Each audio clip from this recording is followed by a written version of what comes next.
Hello. Oh my goodness gracious. Hi there. I'm Chris Farah. Did you forget what I look like? It's this. Do I look different? It's been so long. Hi. This is my YouTube channel. Thank you so much for being here. And I have what's going to be my first, what I'm calling a live-a-thon, which is multiple episodes, honey, of 90 Day Fiancé. The other way, it's Toe. And I missed 4 episodes.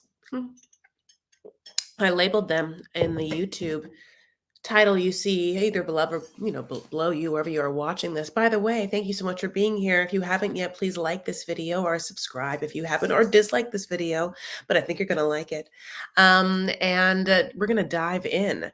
Just truthfully, I wanted to give a small update, but it took me a long time to get my situation good for you, which is not even that great. But I I just have never found the lighting setup that's really worked for me. The truth is, this lighting is my favorite, which is a full ring light, but it's so big and cumbersome when I use my computer. Anyway, lots of information. And because it's so big, how would you put it on a desk? It's already very tall. And the smaller ones I use don't light up like this. So anyways, I'm so sorry I missed you guys for 4 Sundays, including my following, which is my pop culture show I do on Fridays. I was traveling. I went to the East Coast and did a fall foliage tour through the New England states of Massachusetts, Connecticut, New Hampshire, Vermont, and Rhode Island. And boy, did I enjoy that. And oh my God, is that country and the architecture and, of course, the leaves, everything is so beautiful. And as a Southern California girl, it was such a pleasure to see a incredibly rich, beautiful, colorful fall and autumn. I mean, crisp airs at night, but like warm during the day. I wore sweater tights. Ugh. I went to Newport, Rhode Island, which is like in my heart, the sister city of Newport Beach, California, which is where I'm from. That was really great. I just want to say shout out to Mr. TL Snow for being first. Thanks, Boo. Okay. Gabby's here. What would work better on a graduation cap? Help. Harvesting the American dollar. Things are about to get more stupider. You're doing amazing, sweetie. Oh, almost there, lazy. Okay. I don't want you to give Kris Jenner number 3, so no. Harvesting the American dollar, like, I get it, like, who's the ultimate audience? Like, you, Gabby, just like hee-heeing and tee-heeing to yourself, or the greater audience? Because if it's like more than one person, it changes the answer. Okay, if it's more than one person and you are like at all like, I want it to go across the board, number 4. I can't give Kris Jenner anything. That's 3. By the way, like, her multiple statements on behalf of the people who lost their lives during Astroworld. She, like, Kendall has one, Kylie has one, Kim has one, God bless. Kris wrote them all. Harvesting the American dollar. I mean, God bless. That's a lot to give that woman. And you want these people to harvest the American dollar. So just me and my sis. Okay, well then just do the harvest of the American dollar. I'm so happy to be back. Oh, Jessie Golightly, I missed your face. Hi. Oh, those are fabulous. I'm just like, ugh, I want to wear more earrings too. Okay, my loves, let's dive in. Can you believe it? So, where were we? Oh yeah, all of it. So let me tell you, Jenny and Sumit, we're going to start there. And I am like, do I just go through? Yeah, I'm just going to go through all the 4 episodes and like bring you up to speed and us up to speed on what's happened with a lot of them. Okay. So Jenny and Sumit have been living a certain lifestyle, a certain like bohemian lifestyle is how I would describe it. Now, Jenny has lived a life working 9 to 5 in America, honey, and like having to acquiesce to other people's wants and needs and systems of structure, the corporate America structure, perhaps in American situations. And Jenny, besides the fact that she is absolutely, like obsessively in love with Sumit and delusional in it, has somewhat like come to India this whole time and at least been like, well, at least I'm comfortable. I don't have anyone here but Sumit and my whole family's back there. And, I don't have any money. But, like, because India probably is a little cheaper, she kind of is just like, probably living off of the money that she makes on 90 Day for like nothing, in a home, where she doesn't have to do anything. And God bless, this is neither here nor there. I'm saying she's worked. She is now retired, honey. She's a lady of leisure, honey. She's a lady who lunches, honey, but the lunch isn't going to be at like 12. The lunch is going to be at like 3. Okay. Now, I've never been to India. And I really wanna go. Like, I would love to go to India. One thing about me, I love yoga. Oh, I love yoga. I'm very good at yoga. And I'm not just saying that because I'm flexible and I am, but also I'm, like, good at yoga. Like, I like the breathing of it. I mean, when the mom started doing it, and we'll get into it, like, I was into it. Like, it made me wanna do it too. Anyway, why so India, but it feels like India, and I need your opinion, if you obviously know more about it than me because you have been there or whatnot, or you're Indian, God bless. It feels like is the mom and the structure of the day and the regimentated discipline of yoga seems to be part of a cultural mindset, lifestyle. That's what is like given to us is that the Indian way of life is one of grounded cultural, traditional, and discipline. Up at 6 a.m., pray, yoga, meditate, breakfast. Like it's 6:30. I don't know, just like it's like, but then the whatever you like go to work, if you have to go to work or you like start taking care of the kids or you start cleaning the house and like the cleaning the house, is whatever. So, and Jenny has, I don't know if she was more domestic when she was in America, and she has come to a place now in, her ripe, wine years that she's just like, oh, I don't need to do anymore. Like, I'm not into it. Like, I can't, like, I'm in here in India, and one thing that I can like do here is like not worry about as many things as I like was on top of things before. I'm gonna like ease into this like different country life. Or if God bless Jenny and her kitchen hygiene and overall house hygiene is just, yeah, good enough for her. So, yeah, it's good. It's not bad. I wash dishes. So, I'm so happy to see you guys too. Hi, Shannon. I get this a lot, by the way. You remind me of Leah Remini. I get it all the time. Isn't that so funny? I mean, I guess not for you, Whitney. You're like, oh, I see it. I just never see it. And then when people say it to me, I'm like, oh God, enough people have said it. Okay. So the parents, as we know, are going to move into obviously Jenny and Sumit's house, even though they have a nicer home, but they're coming to Jenny and Sumit's place. And it's like Sumit's mom really wants to teach her how to be a proper Indian daughter and also see if she's taking care of her son the way that her son should be taken care of, as well as live out some fantasy role playing, like fairy tale, but not like just idea of how things should go in her mind, a script, if you will, that she has been holding on to probably since she like, had kids, or probably since she herself was a newlywed. I think about this. Do you think that Sumit's mom went through hell when she married Sumit's dad?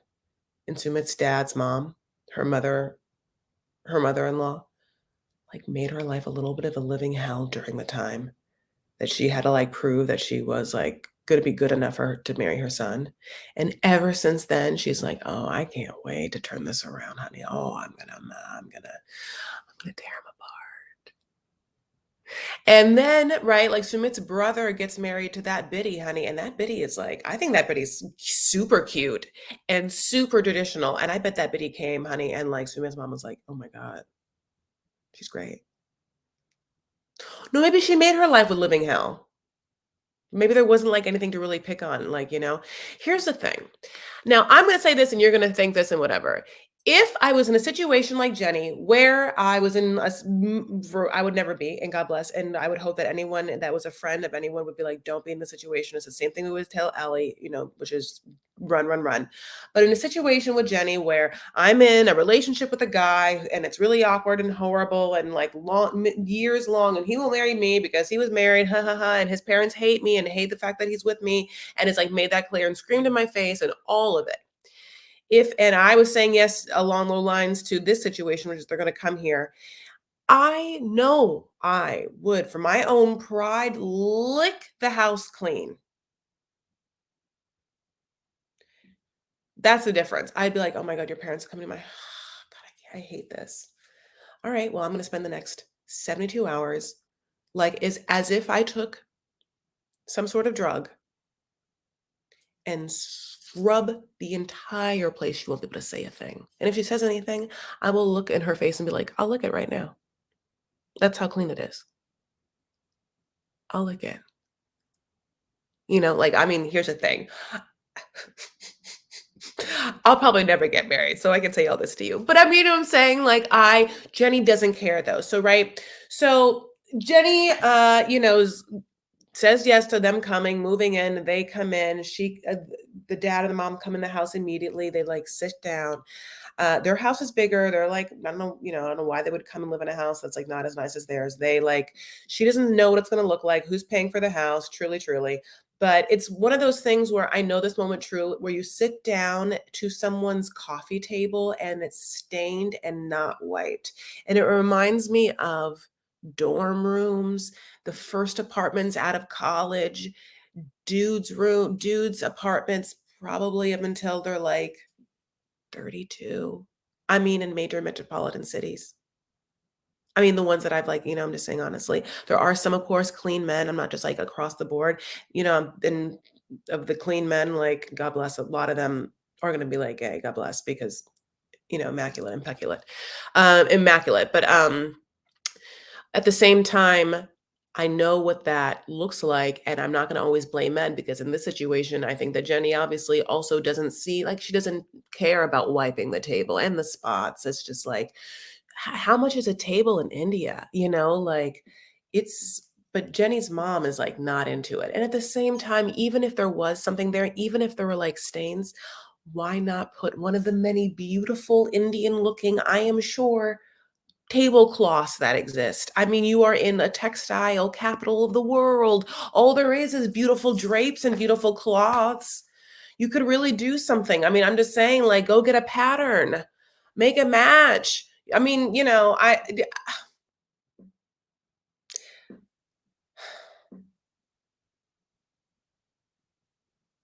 I enjoy someone who enjoys the domestic arts.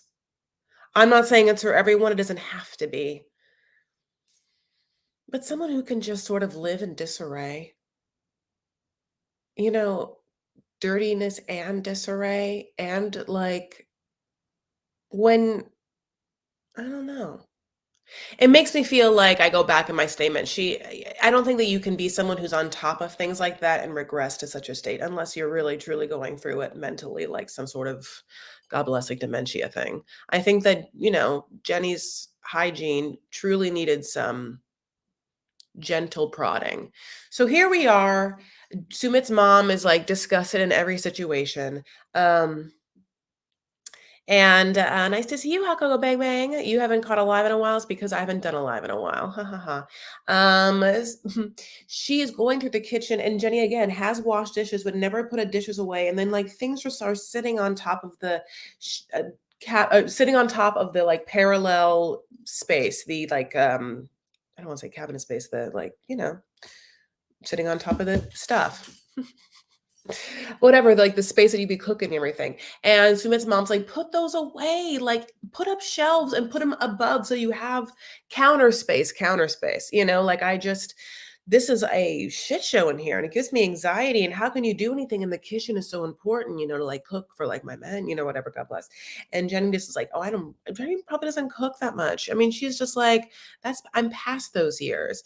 And for Sumit's mom, she's like, I don't understand. You're not going to take care of my son like a wife. And Jenny's like, no, no, no, no, no, no. No, that's not the American way for me in this time in my life. It really goes to show how different Jenny's mindset is than Sumit's, but Sumit hasn't been able to articulate it because he is so, shady. Sumit, in fact, hasn't even been forthcoming with Jenny that he, in his mind, would truly, in his heart of hearts, want his parents and Jenny and him to live together for the rest of their lives. And this is like, what? I'm sorry, who?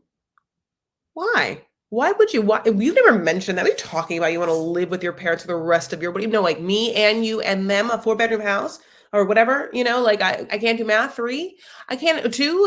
The 2-bedroom house. I mean, I don't know. Like, do we both sleep with our people? I mean, I can't believe Jenny in that moment wouldn't be like, oh, I'm leaving. Jenny has stayed the course of this relationship, and I don't know why, because she admittedly wants a certain lifestyle for the rest of her days. It's not like a married to Indian man her lifestyle she wants, admittedly, is not I'm getting married to a young Indian man and live in India style lifestyle. I don't what did she must have really expected, and so I really blame Sumit for not articulating this. She must have really expected that Sumit's just like, I don't want to have kids. Don't worry, Mike, I'm not like Michael. I don't want to have not one kid.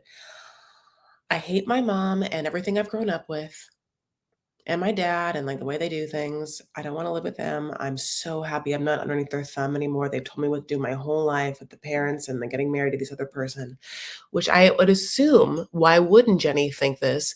And therefore, Sumit's mindset of being like, I'm so happy to live with you, Jenny, where you don't ask me to do anything and I don't ask you to do anything. There's the rub. Jenny's like, I'm not going to ask you to like, what seems like make any sort of money. I'm not going to ask you to father a son or take care of a son. Like, I don't know how much work he does around the house. Maybe, I don't even know if he like changes one bulb. Seems like Jenny literally just wants Sumit to marry her. And that's it. And then continue to live the lifestyle they have of like, again, bohemians. Sumit, obviously, something else, live with his parents. I don't know if Sumit's dream is to live with his parents and Jenny also maybe have a kid at some point, also maybe get a job or not. When Jenny's old and the mom's old, are they gonna like be together and then Sumit can just like go visit both of them at the same time? And he's just like, that'll be easier for me. That's why we can all live together. It is so peculiar, and so I can't talk tonight. And so just, quizzical. And different than how I would ever live or choose to live or want anyone to, treat me in a situation. And it keeps going on though. So the next scene, because I can't even believe it, is this. After Sumit's mom, I can't remember her name, God bless, really, really just like took Jenny down by being like, you are a filthy pig in this kitchen, honey. You can't do anything. They have a conversation where they basically look at Jenny and is like, well, how are you going to handle when people are running up to your face in India and being like, you could be Sumit's grandma. And Jenny is like, oh, I could not be Sumit's grandma. And I swear that Sumit's mom looks at Jenny like, girl, Yeah, you could.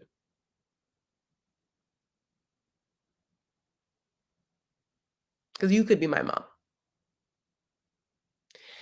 And that really hurt Jenny. Okay, so Jenny the next morning is like not about that life, honey. And so she tells Sumit to be like, go tell your parents I'm sick. Okay. But the parents are like so pissed because they're like, we came here to teach you a thing. So they barge in on this woman laying in bed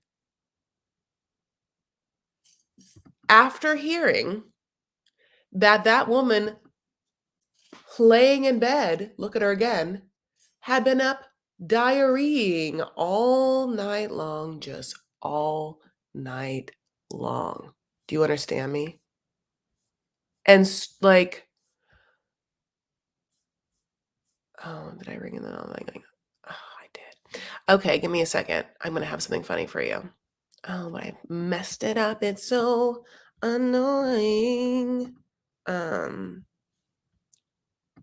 oh, I thought I uploaded it and I uploaded the wrong one. This is what lives are nightmares when you don't have just like a professional. I can't do it right now. Okay.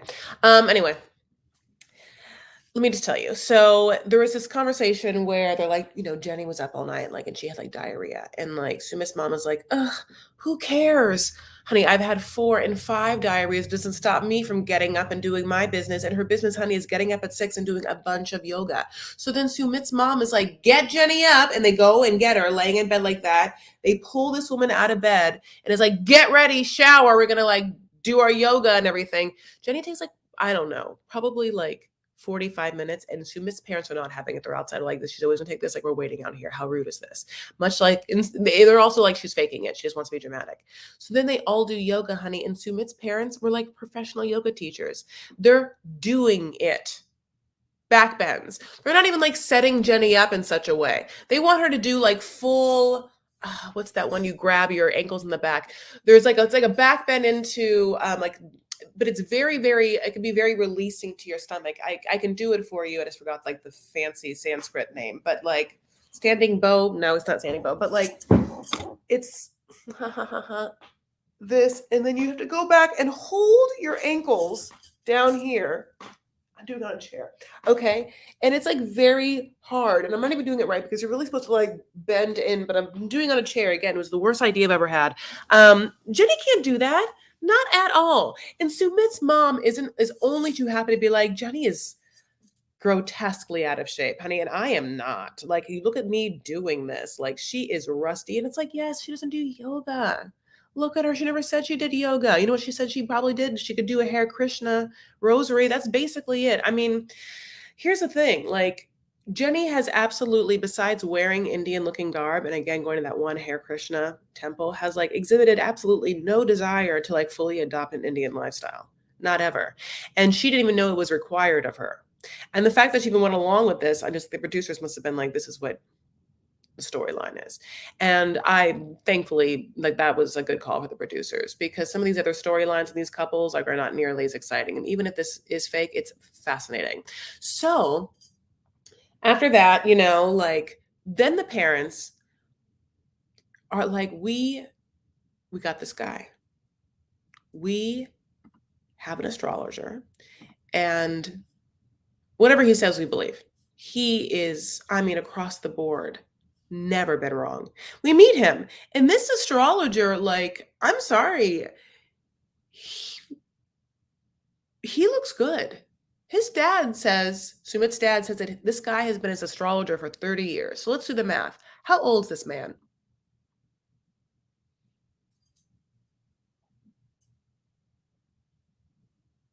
This man looks like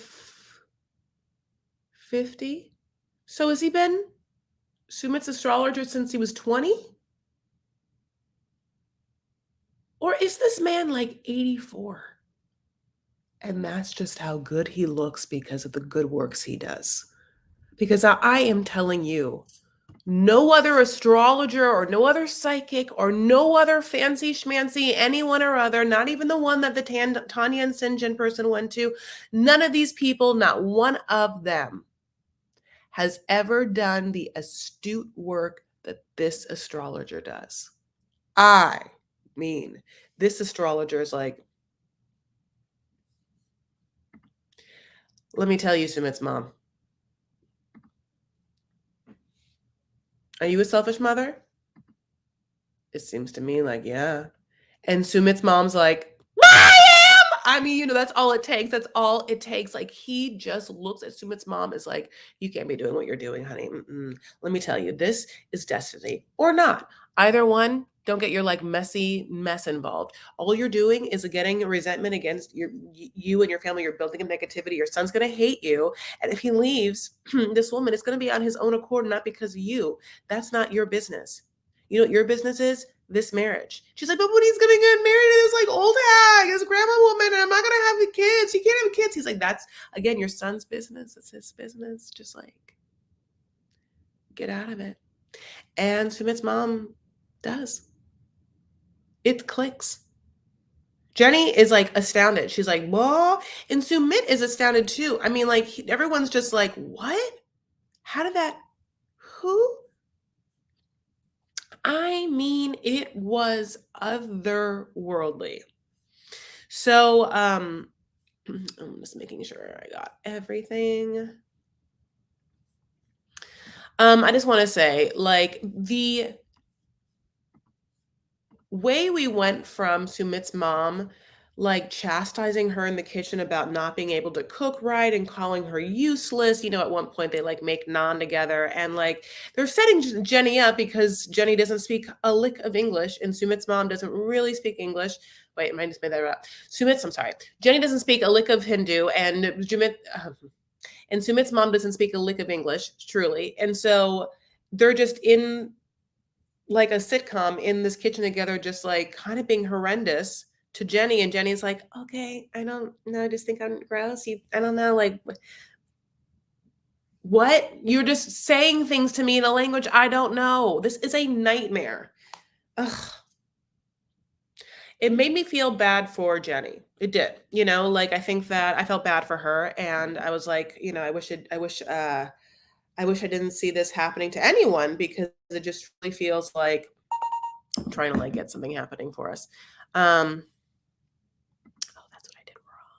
Give me a second. I'm trying to make something great for us again. It's just so sad that like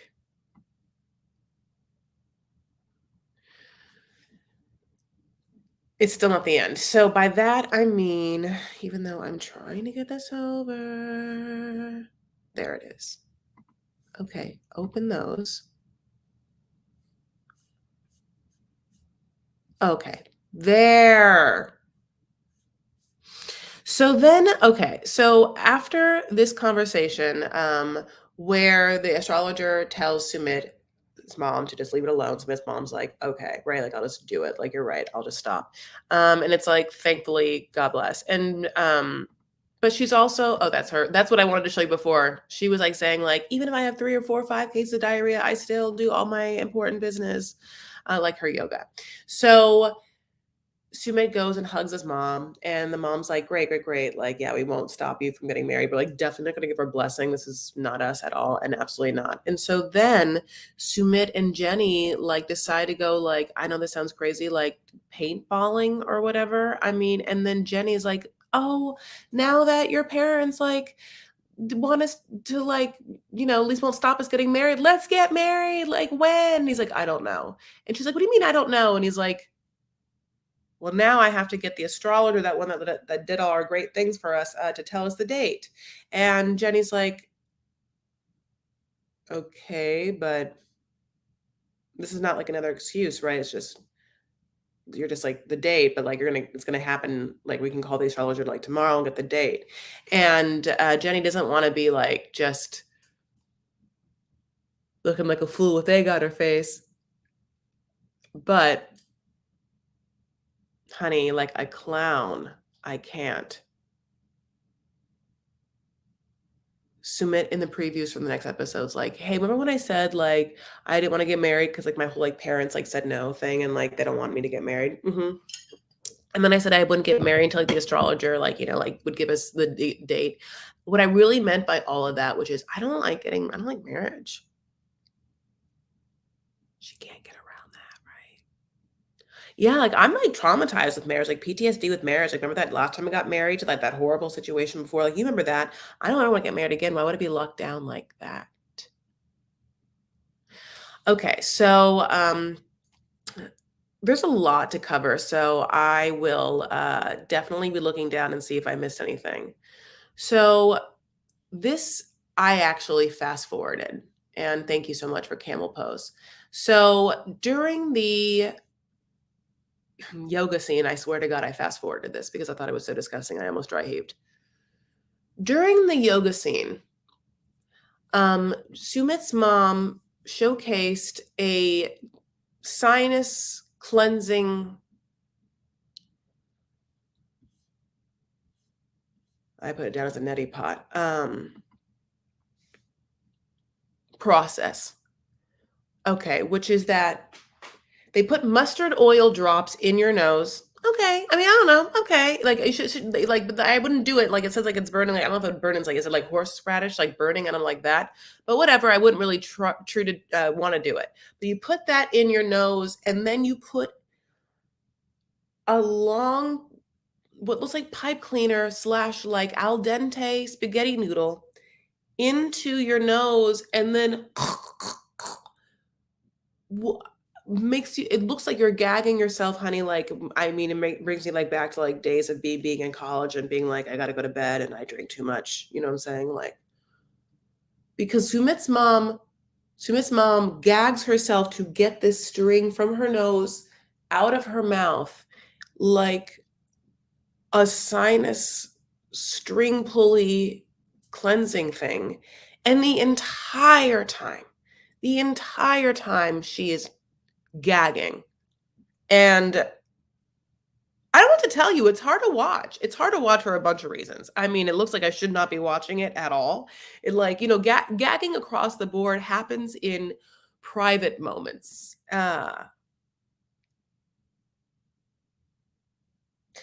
You know what I'm saying? Like, it makes me think of, I mean, I guess I'm saying it makes me even think of like obviously something like mildly sexual and or being so drunk and or like because or and or throwing up, because you're like so sick, but like one of those things, but like the fingers in the mouth I cannot do, like, it did not there's a lot of noise. It felt like the ASMR of what the producers did for this nasal drainage thing went on for a long time, and Jenny is watching this woman, and it's not, I mean, they're not into it. I don't understand why that would be better than just like a neti pot. Hmm.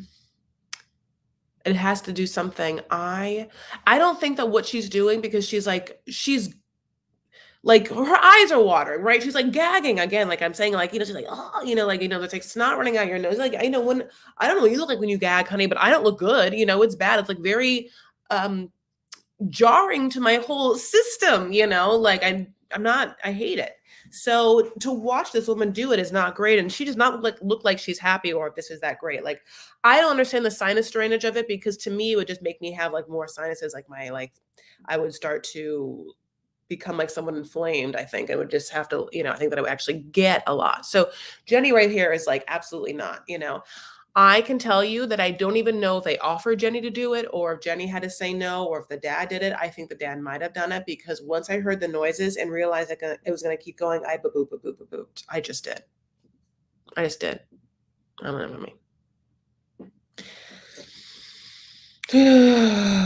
Yeah, I mean, I figured they were gonna ask Jenny to do it, and then I was like, "Is she gonna get around, like, not having to do it, you know? Can she just be like, 'No'?" I mean, because it seems like she coulda just been no a whole bunch of times and didn't do it, didn't say no, nor did that n not saying no help. So, I'm just wondering.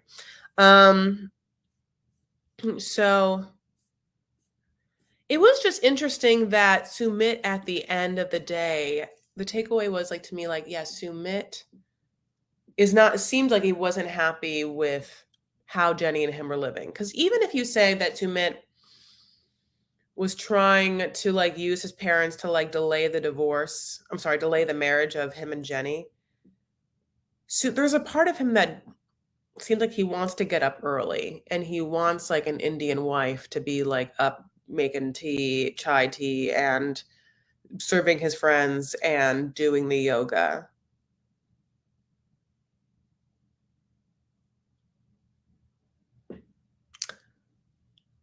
He said, "We're not living the way normal people do."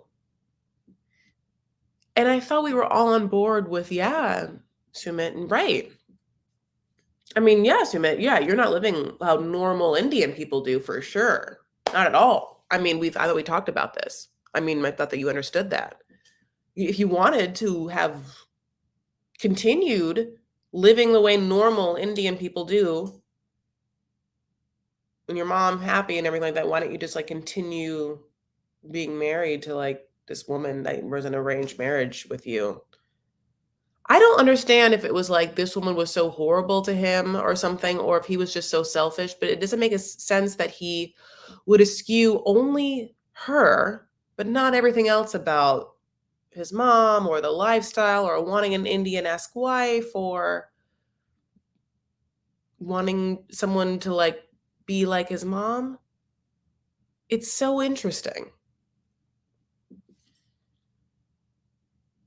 Maybe he's making money with Jenny, like through the show. Yeah. Sumit is so passive, it irks my nerves. I mean, what is harder to watch in your situation, like Jenny with Sumit or Victor and Ellie? I'll tell you that the Victor Ellie storyline is unwatchable for me at this point because I think of Hiromi and I just think if that was my friend, I'd be like, double hell no, girl, not you. You can't, you're not the one. You're not the one. I won't.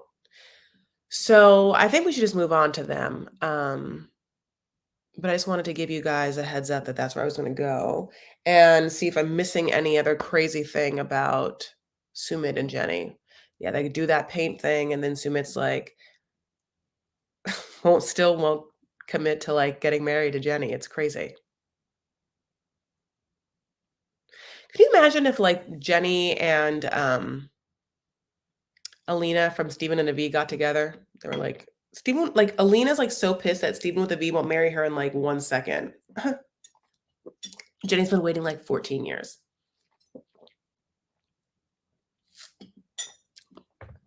By the way, again, I'm so happy to see you guys. Thanks so much for being here tonight. I know that this is going to be a long live because I've only stopped talking about the first couple and it's already 38 minutes in.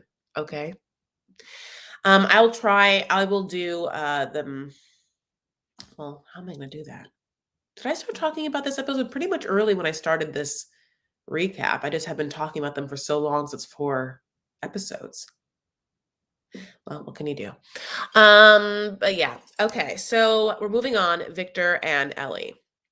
So, I mean, yeah, what a life. You wouldn't wish this for your best friend in either situation. You wouldn't want your best friend to be Victor and thusly go through a terrifying, traumatic, near death experience involving a hurricane and your beloved hometown and house. Nor would you ever wish on your beloved best friend who owned a thriving business and who had experienced tremendous loss in her life, including her romantic life, who had found someone in a country not as doing well as she is, be bound to this man who had exhibited infidelity, bound to the rebuilding of the foundation of this man. I wouldn't want that part on anyone. I'm vehemently against women having to build the foundation of men nowadays. This is not for everyone, I guess. If you meet the love of your life really early on and you're just it with this person and you guys build a life together, I guess that happens. But one person, and especially a woman, cisgender, in a heterosexual relationship, to me, cannot take everything that she is and build from the ground up a man, or rebuild the ground up a man. That is not equal. And when I say that's not equal, I mean that in every way. But I'm just going to say, in this moment, the equal give and take and energy and space and respect and value and security one has to give and put in a relationship, has to give and take from a relationship. It's much too much to ask someone to do all that. That's that's the work that you can do for yourself, but to like bind that to someone else is too much. And to ask that of someone is is is selfish and suspect. He never once, and I truly think that this is the rub, is like, "Ellie, I love you so much. This is not what I expected. I wanted to build this house for us and for you to move to Providencia and for us to live here forever. And I can't believe it, but this hurricane came.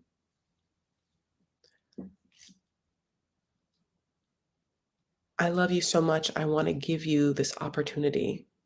You can go back to America and I will build this again. Yes, I would love your help and you to come back when you can, but this is a lot to ask. And I love you, so I see that. And I respect you enough of what you've done in your whole life to understand that. The fact that he doesn't is not good.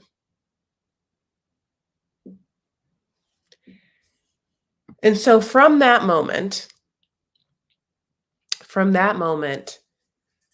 not happening, we've seen Ellie and Victor use Ellie's money to rent a house, because they can't actually live in Providencia, so they're spending money there. We see. Oh, I wrote this down. I didn't go back to it.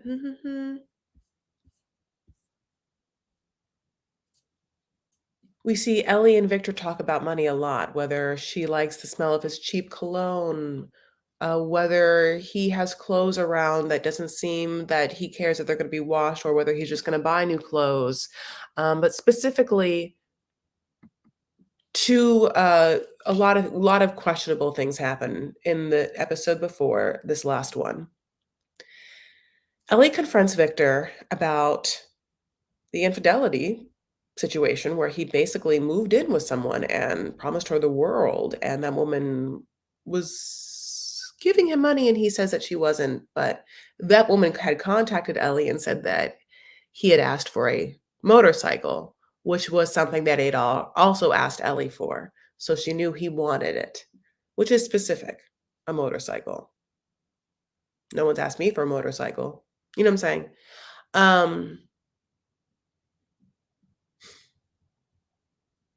Ellie had just taken a blind eye to that situation. And to hear it really happened and to watch his reaction, which is, I don't like to talk about it, even though they never really talked about it. It's not a fun watch. You know, it's also not a fun watch when they go to Home Depot, because now we're going to see this man walk into Home Depot, honey, and yes, need to get tools to rebuild his home because of the devastating hurricane, but she is paying for all of it. All of it. All of it. All of it. Did he have no savings at all? I don't understand how he was in building a home. There's no property taxes. You can just build a home and then just like, is there no money what to have? This man seems that he is across the board always broke, and this man will for the rest of his life need handouts. And for some reason, he has locked in an ability to get handouts from women. And I hate that. I hate it.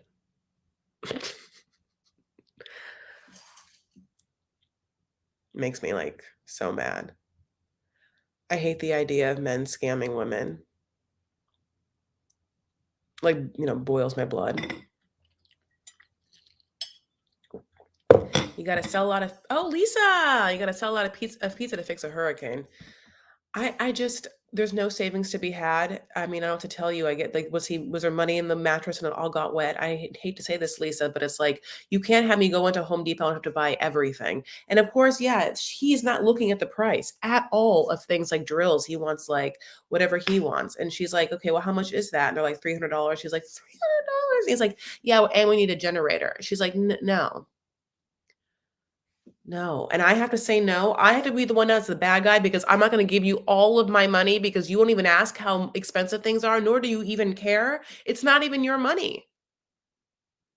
How in the world would a true man in this situation not see that you cannot take advantage of a female this way? You can't take everything from her. He expects her to give him everything. All of her money, her whole life, her body, her trust, her whole, like, future. She gave up everything, and she's supposed to give up her current everything to you because your life is in shambles? Em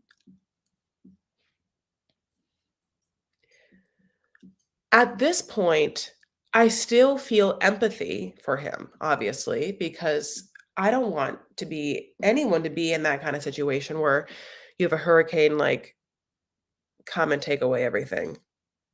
It feels like Hamilton. A hurricane came and devastation reigned. A man saw his future dripping down the drain. Anyway, you guys know what I'm talking about. If you know what I'm talking about, I'm like reading every part of your life, giving you a little Hamilton right now. Like, I don't know, give me like a pen emoji. Take a pencil to it, a pencil and temple to his brain. And he wrote his first refrain, a testament to his pain. Will word got around. This kid is insane, man. Okay, I'm sorry. It's great though. I just My empathy is for him, but I'm a female, and so females win for me most of the time. And Ellie isn't someone that I'm gonna ever like be friends with, and truly, obviously, we'll never think of her again. And she's not even as fun as Stephanie in the sense that I really want to see a second season of her. All of this, I don't want anything bad for her. I'd rather eat her pizza up north than like see her, just be taken advantage of at a Home Depot in Providencia. Victor's annoying. He's just like at one point, thank you. Thank you. Thank you. At one point he says this. Oh, Lisa, I gotta take your comment down. You know I love you so much. And seriously, Ellie doesn't help because they go back to the place and Ellie like finds water, stagnant water. And she's like, can I mop this up? And she again finds his clothes all musty. And she's like, do you want me to wash these? He's like, no, just buy new ones. And Ellie's like, what do you mean you'll buy new ones? You don't have any money. So just wash your stupid ass clothes. And I mean, like, it's crazy. And he's like yelling at her and snapping at her, but she's also like doesn't want to be there. And he says, yeah, Ellie doesn't help. And it's like, okay, well, if she's not helping, then let her go back home and you help yourself. Then I'll show you Ellie's not helping. Let Ellie go help me eat pizza. And you help yourself out of this horrible situation. I mean, you know what honestly Ellie can do? Ellie can open up her pizza place and like have like a night where like she gives you like, 20% of the proceeds. That would help. I'm just saying, but you can't have that woman there, like, paying for everything and then, like, telling me that she's not helping you. Sonny, she's literally a guardian angel. She literally is, right now, a curly-haired, cherubic angel, the only help you have in your life, actually. And I really wish I could take her away so that you would understand that, even though I feel bad that you went through this, but at the same time, I'm just like, I can't I'm just yes, a Victor fundraiser. Yeah. Um I just like, oh shit. I just wrote things down like, he said like, oh, we need tools. And I want to be like, honey, you have one right there. It's Ellie. She's like the best tool you'll ever have. I literally wrote down, I just can't stand it. It was just hard for me to watch. I just don't even like watching. That's all I wrote. Yeah. So basically they have a conversation where she's like, you treat me bad and don't even know why I would stay around if you act like you don't want me here. It's like things were coming to a head. Get out. Get out while you can, honey. Run. Just run.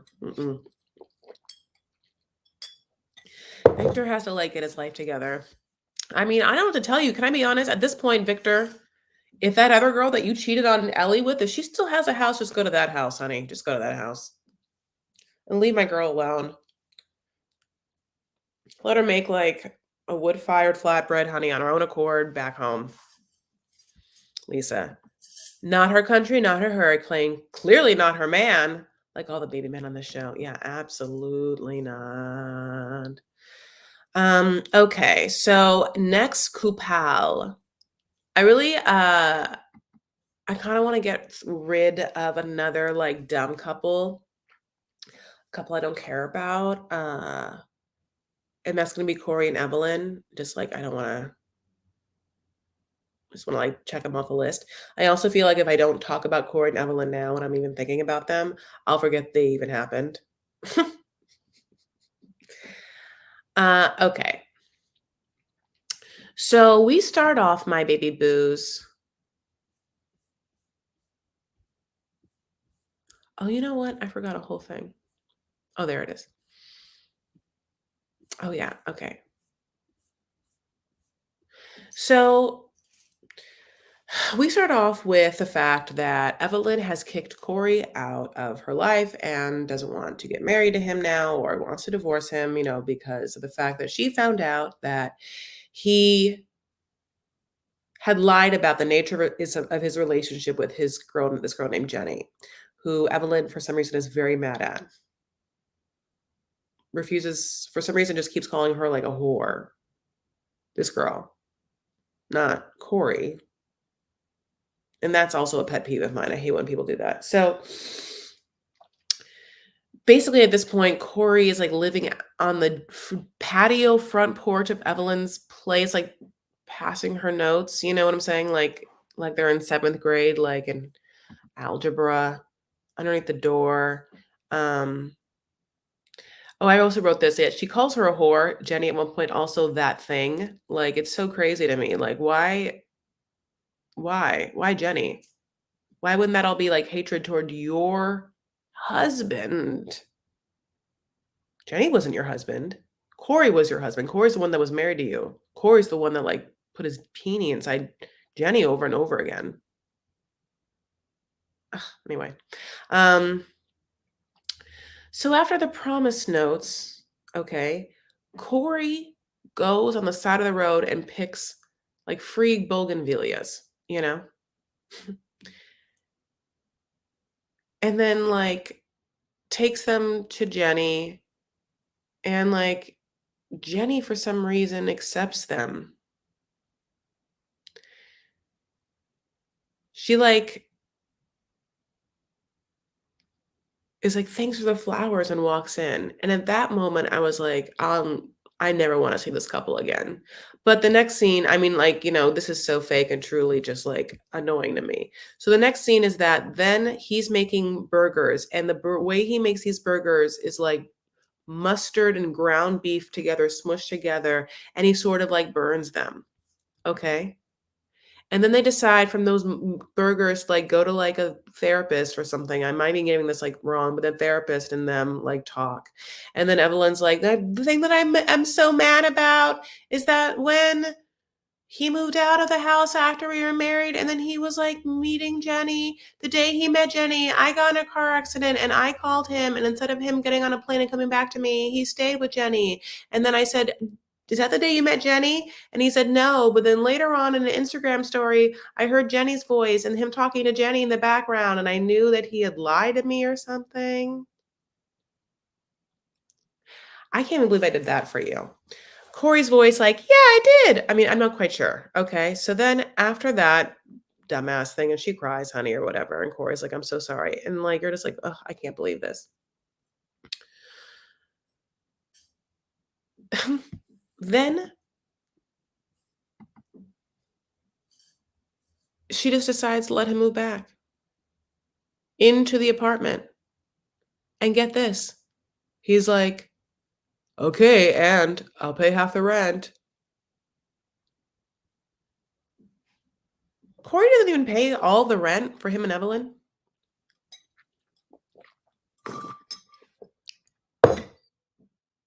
Isn't that kinda crazy? Only because Corey's whole thing is that he has to, like, get Evelyn back, right? You have to, like, impress Evelyn. I love the idea that he has to, like, try and, like, win her back, and the way he wins her back is just, like, paying half the rent to move back in.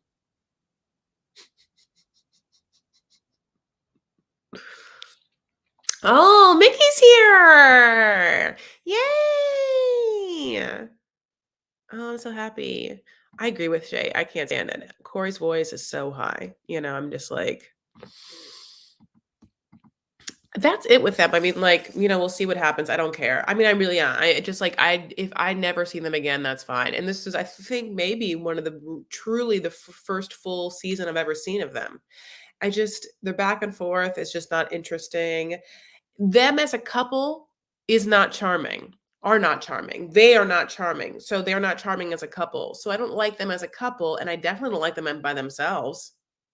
Corey a little more than Evelyn, maybe in the sense that I saw him once in real life and interact, and he seemed normal and nice, but he seemed kind of like nicer or more normal in that moment.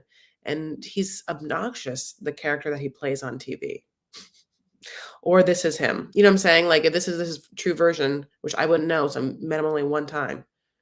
I mean, who would want this like high voiced sort of like Peter Pan surfer pussy? He's just kind of like, what are you doing with your whole life? And like, what's grounding you? What morals and values ground you? If your whole storyline this whole time was like you're obsessed with this one girl, but this girl's like the town village bike, you cheat on her and then she calls the other girl a prostitute. Like, what part of this is charming or any? I can't hang my hat on any part of this. And I definitely like just find them all kind of just boring. Boring and uninteresting. Anyway, the town mattress, village bike. What I say? The town bike. Um, is Corey's face red from the sun or alcohol? Such a great question. Yeah, that's a great question. A little bit of both. Have some from column A, have all from column B. Um, Okay. So I've been saving, the more important couples. And the more important couples to me are Benny and Ari and Steven with a V and Alina. So that means we're going to have one more boring couple before we get to them. And that boring couple is Kenny and Armando, also known as Cry Me a River. Because I mean, that is like their storyline, honey. Just like, what do you want to cry about this episode? Like, is there an Adele album on, honey? Because she's crying. Okay, so basically, it's like I don't really want to go. Okay, I guess there's scenes. There's more like themes and like stories, or just like things they're working on. But I guess we'll start. Kenny and Armando are thinking about Kenny and Armando's whole situation thus far has been right. Like, that Armando's family is very traditional and Mexican and not so much open and accepting of Armando's sexuality. Kenny, having been American and older and has been out for a very long time, left his very comfortable, you know, accepted American lifestyle with his family and everyone like being on board to move into Mexico with Armando and his son Hannah. And again, Armando's like somewhat unaccepting family. So at this point, they're planning the wedding, and Armando also has told Kenny that he would like to expand their family. Armando has a son, Hannah, and Kenny has a lot of other kids, and I don't know all their names, honey. They're all old. They have like kids of their own now. Okay. Hannah's a little and cute, young. So Armando's like, I would like Hannah. I think in Armando's mind, he's like, I'd like to have Hannah to have a child to play with, a sibling, if you will. I think that's what they call them. And or another option is I would also, because Hannah is my blood, to raise with you a child that would be your blood, and together, like this one that's mine and this one that's yours, makes sense for us all. Ooh, my dad's calling me, for us to be together. Should I answer? Let me just answer. Hi, Dad. I'm live, but did you make it home?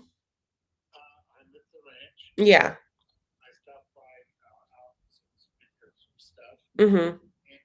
Stop by Albertsons. Uh-huh. I make sure that the garage door is locked. Garage door. Mm-hmm. Of course, I lock the door to the house. I love you. And when I leave, I do the same thing with the alarm on. Yeah, the alarm's on. Great.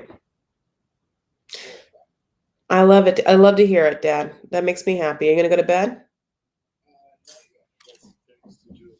You're going to watch some Law and Order? Okay, can I have you to say, will you say hi to my people on my live for me? Just say hi. Hi. Okay. Chris's dad. Chris's dad. Okay. Well, I'm very grateful for you, Dad, and you're my favorite. So I'll hang up with you and I'll talk to you later, okay? I love you. Love you. So, where was I? Albertsons Donuts, please. Dads are the best. My dad loves Albertsons. My dad loves Albertsons. I'm bougie when it comes to this. Is just a little bit of a tangent. I'm real bougie when it comes to supermarkets. I don't know if you've like heard before, but like Wall makes fun of me because I won't go to certain ones.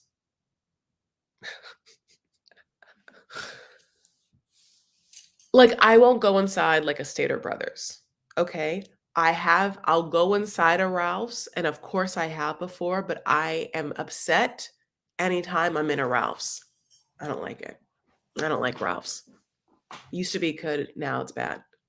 I love a Pavilions. Oh. Albertsons sometimes can be good. There was one by my college we used to call Sassy Albertsons. It's like, what is that, Playa del Rey or Santa Monica? I think it's off Washington. It was really, really nice. But my dad loves Albertsons. He just loves it. It makes me LOL when I think about it. I'm more of, well, I mean, my ideal one, of course, is Air One, disgusting as I am. But Whole Foods, I guess, Sprouts if you need it, but Mother's is great. I love a Mother's. Okay. Grocery outlet, Safeway, Nugget. I don't know. Yeah. Bougie girl, anything is for $3. I know. I forgot, like, I think Albertsons has really good fried chicken. Okay. Kenny and Armando. So, oh yeah, they want to meld a family. So options for them expanding their family include the following, which is adoption or surrogacy, right? And the adoption situation in Mexico is, it's not easy for homosexual couples to adopt. Period. The end. And one way around that is they found an orphanage of HIV kids, HIV positive kids that are more open to having what homosexual partners, same-sex partners, adopt there, even though just because they can adopt from that orphanage, they also have to get the country of Mexico's approval, and that process could be very long. But Kenny and Armando go to this orphanage of HIV kids, and they bring toys, and so I mean, it's really beautiful. And, the story of Armando and Kenny touches upon themes and conversations and parts where, like, a lot of other couples will never ever bring you to an orphanage of HIV kids. Like, you're not gonna see that on 90 Day Fiancé. It feels like I have yet to see it. 90 Day Fiancé is a lot of, like, Andre and, you know, it's like, you're just not gonna see, like, Libby be like, "Andre, should we adopt one of these HIV kids?" Like, you're just not gonna see it. So for those so for the diversity of storyline that Kenny and Armando provides and these very, very, like, touching and very important ones, I'm thankful for because it can't all be like Libby. And thankfully not. Lisa, did Chris talk about Wall calling out a participant in chat? No. No, I don't know what you're talking about. I feel Armando's being a little selfish at the wedding and pressuring Kenny a bit with the adoption IVF. He has 4 older children. You have a daughter. Yes, Jessica, I do too. So what basically happens is after they have a conversation with the orphanage director, and how long the situation with Mexico is going to be. Armando sort of like, well, here's the thing. Now that we talked about that, and now we saw that, I really would just like rather you have a child with your DNA. And Kenny didn't seem to be like super into it.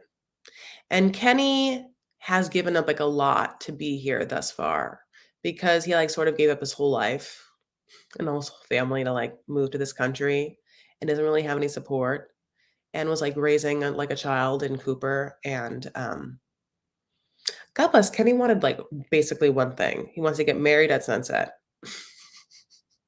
So then Kenny and Armando go to like the wedding planner and they talk about their wedding, honey, and like all the plans. And like Kenny's like, okay, cool. Like I literally don't care about anything. Like make any plan you want around me and I'll be there. I just care about one thing.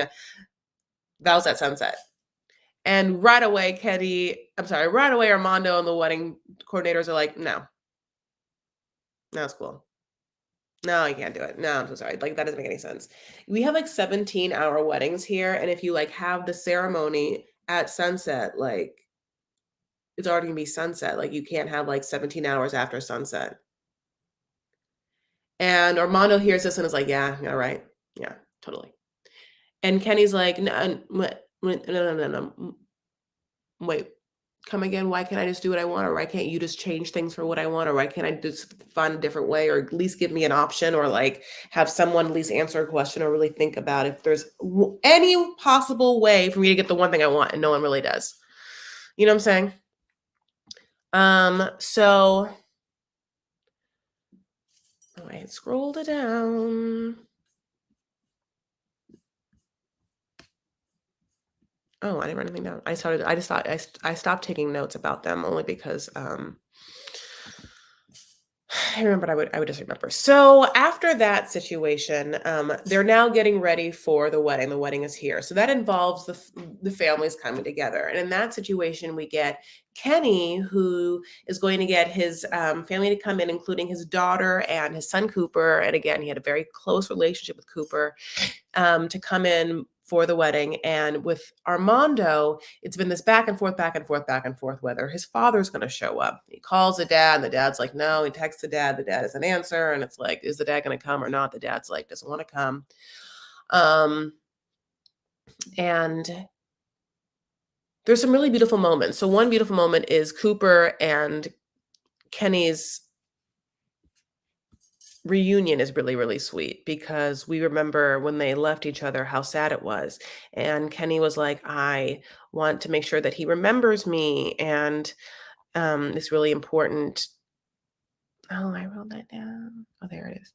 And Cooper looks different. He's aged, like since Kenny saw him, and Cooper looks at Kenny and he's like, you look different.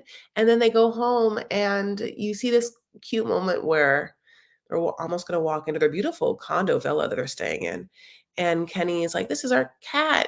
And Cooper's like, I love him. Cooper just met this cat. Cooper just meets this cat. And Kenny's like, this is my cat. And Cooper immediately, this sweetheart boy, is like, I love him. Honey, I love Cooper. Okay. I mean, again, waterworks. I mean, I'm just like, I can't, I can't. You're like, we want to erase this angel. I no wonder why Armando wants, you know, Kenny to have more kids.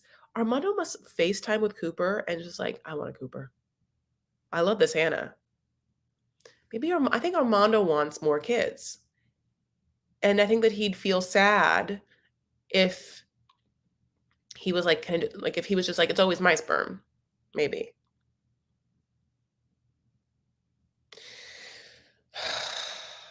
So anyway, they're at breakfast the next morning and they devise this plan because they hear that Armando's dad didn't get upset or stop his mother when his mother started packing for Armando's dad, which is like the most DL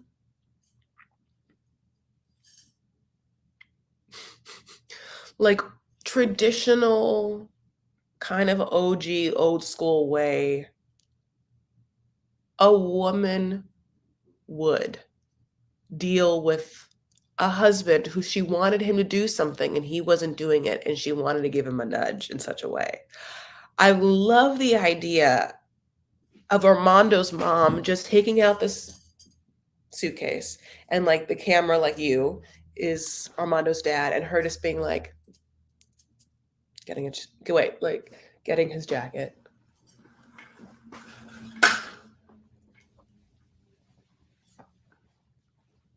For the wedding.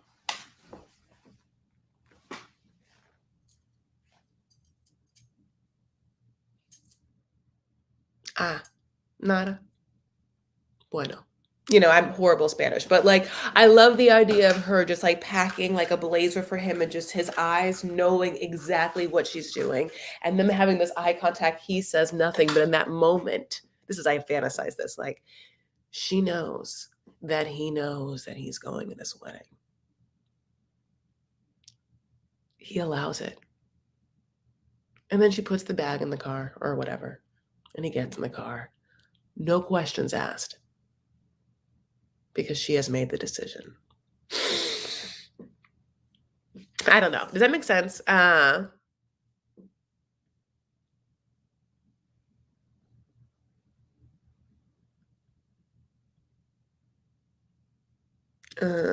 Okay. You guys, you can just tell me later about anything that happened. I don't know. Okay. Oh, I can't move my notes over. Oh, Lord, I'm sorry, my loves. Okay. I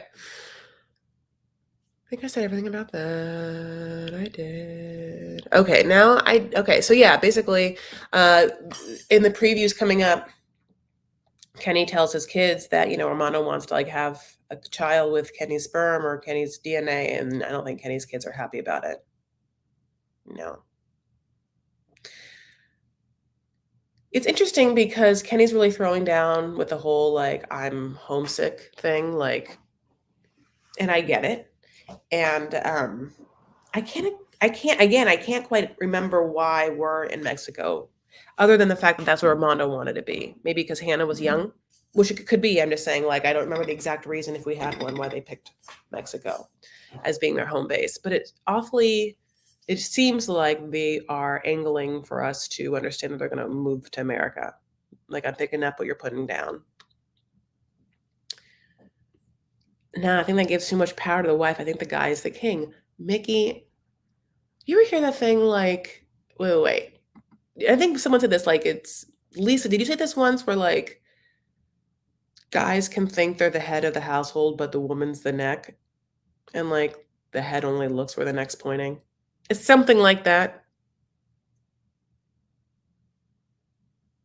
I'm not conceding that the men's the head of the household, but you know what I'm saying? It's like that thing where it's like, because you think that it's like, I'm the head, but really it's like this bitch is like, okay, but you're going this way. And the head's like, yeah, I'm the head. And the next like, but I'm telling you which way to look. And you can't do anything unless you're looking this way. It's like, I'm the head, like it's just funny.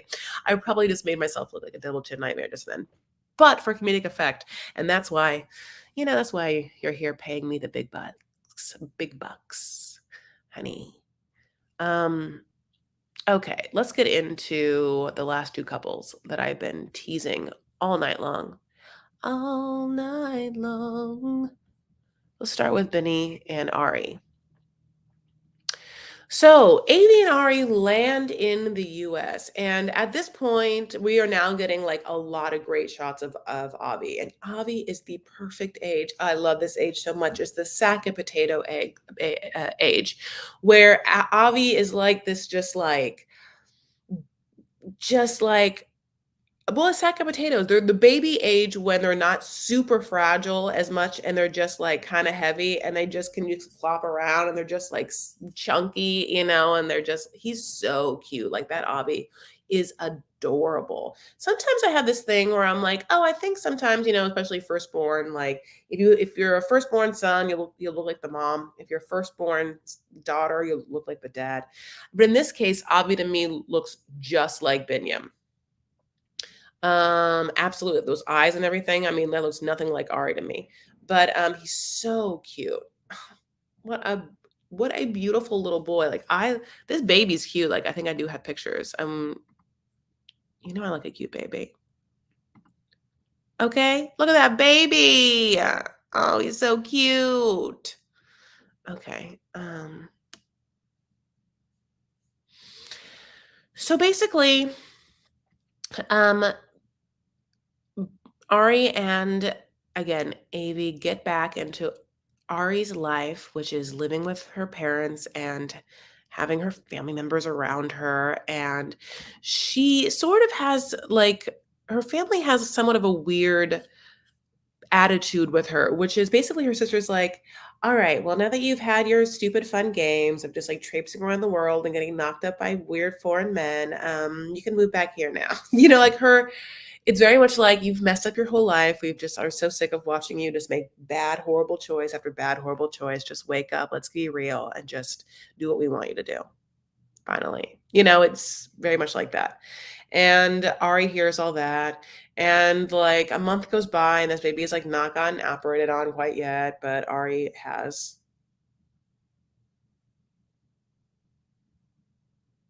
And we start to hear that Benny's also been messing up. And messing up by, again, the house that they lived in that was paid by who knows and what knows how, and I don't know if Mimi's there, and that's the only person I care about. Benny has, like, turned into a studio where his friends are just coming in making music.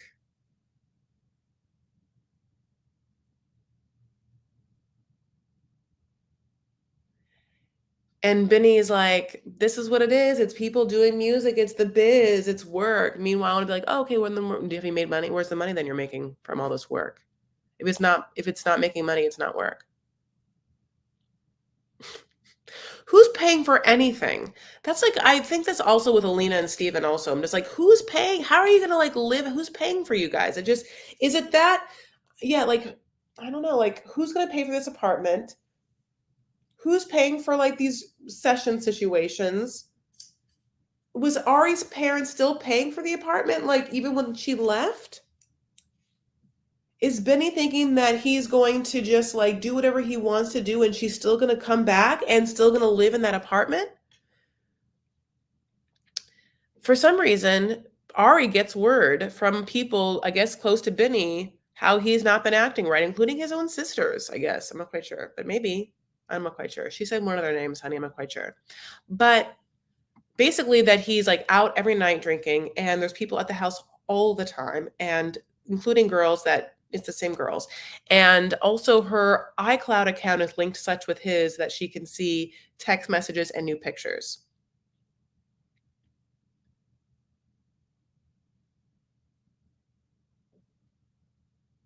Um, So I'm just reading all your comments. I love it. So Ari's not having it. And obviously her parents and her whole family is like, you're not going back. And she promised that man she would go back. And then, I mean, he's making it really easy for her to be like, just kidding.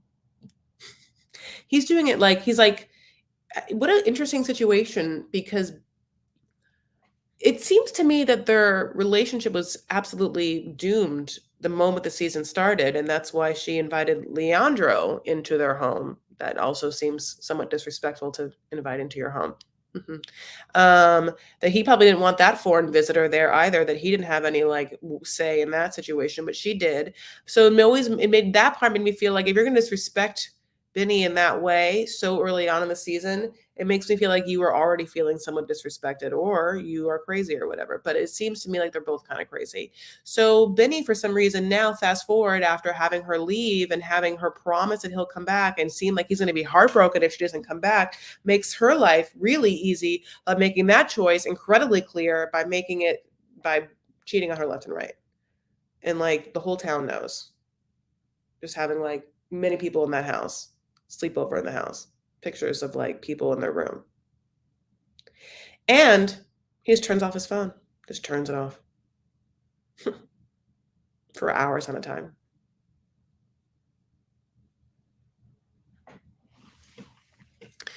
It's just so like, oh, okay, yeah. Doesn't seem good. Meanwhile, yeah, Ari's parents are just like coming in hot like Sumit's parents. At one point, they're at a table, and I'm like, is this dad being talked about? Because his ears are burning, but I don't have that picture to show you. I'm sorry about that. Um, I'm talking about if it's a very specific call out though. His ears were red, red, red. That's all I wrote. So basically, Ari then goes to Benny on the phone. I know everything that's happening. I'm not going to go back there at all. I'm embarrassed. You have one chance, and the chance is we'll move to Kenya and we'll try and start a life as a family. And he's like, you can't make decisions and just being bossy and tell me what to do. And she's like, oh, no, I'm sorry. You didn't understand what I said. I said, you have one choice, and it's whether if you will go to Kenya and start a new family with me or not. You've already fucked up so bad. I don't care. She's yelling at him. I mean,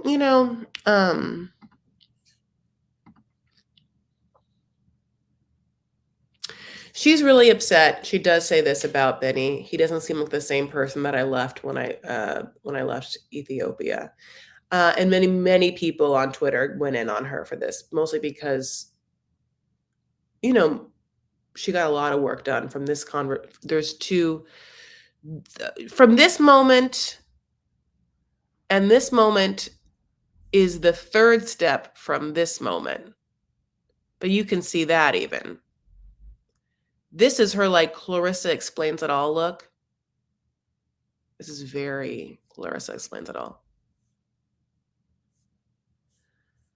But, if Wall's watching this, she always wants to point out things. This girl got cheek fillers, jaw filler, lip fillers. If Benny changed on the inside since you left Ethiopia, girl, you matched him, right? Now, here's the thing.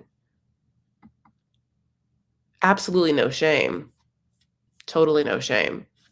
But, like, let's just be a little ironic before you say something like, he doesn't seem like the same person when you left Ethiopia. I mean, that baby still recognizes him.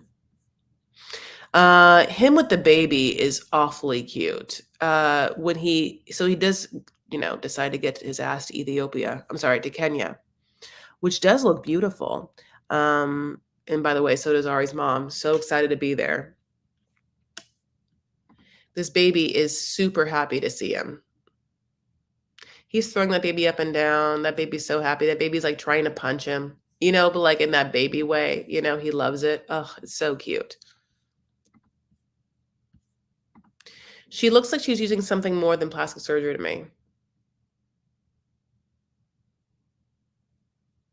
I don't know. I don't know her life, oh, Rhode Island, I love you. Um, I don't think she had surgery. I think it was depression and not eating due to being worried. She doesn't look happy in those congestion.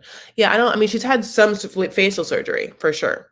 Obviously, yes. I mean, I'm not, or like fillers. Only because I have eyes. But okay, wow. I'm trying to think that I.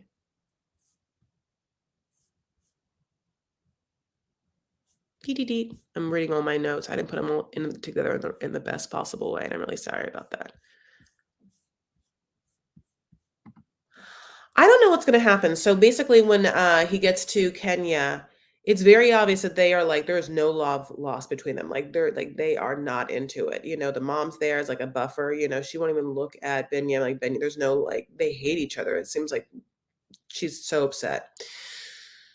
So, also interesting is when he first gets there, I thought that Ari's mom would be like, "Cool, like, nice to see you, Benny. Like, I'll give you guys like a moment to talk or like some alone time." But like, she stays there. At one point, Ari's like, "Well, I'm tired," and I was like, "Is that a like cue for your mom to go?" But then Binyam's like, "Well, you can go to bed." That's the cue. I'll stay with this baby. The next morning, they talk, and Ari decides she's going to leave the baby with her mom and take Binyam outside to the town, and she got off Instagram a translator to discuss. And Binyam's like, I understand what she's saying, and we like talk fine. I think she's being dramatic, but much this is what Ari wants, which is to basically be like, you effed up and you messed up your whole family, and I don't want to ever be romantic with you again. And my question is, well, then why are you in Kenya? Oh, well, why are you in Kenya? I don't understand what you okay, so are you just gonna move to Kenya and you want him to move to Kenya and you're just gonna co-parent in Kenya together, the baby? What are you gonna do with your life? Like, how are you gonna make money? Well, because yeah, how is he making money? How is anyone making money? I mean, that baby's very cute, so but you can't just wait for this baby to make you money. How does anyone live? How does anyone pay rent? Okay, so they both you're just like saying, Mickey, yeah, like she's just gonna go be like, I'm gonna move to Kenya co-parent with you. Oh, okay. Well, that's the way she made it seem like to try to be a family, it was just confusing. So when she immediately was just like, just kidding, I don't want to like be romantic with you. I was like, oh, okay. Um okay. Final couple. Oh my goodness. Alina and Stephen with the V. So like watching this couple is, like a crazy roller coaster. And the entire time you're on this roller coaster, you are staring into Alina's eyes to be like,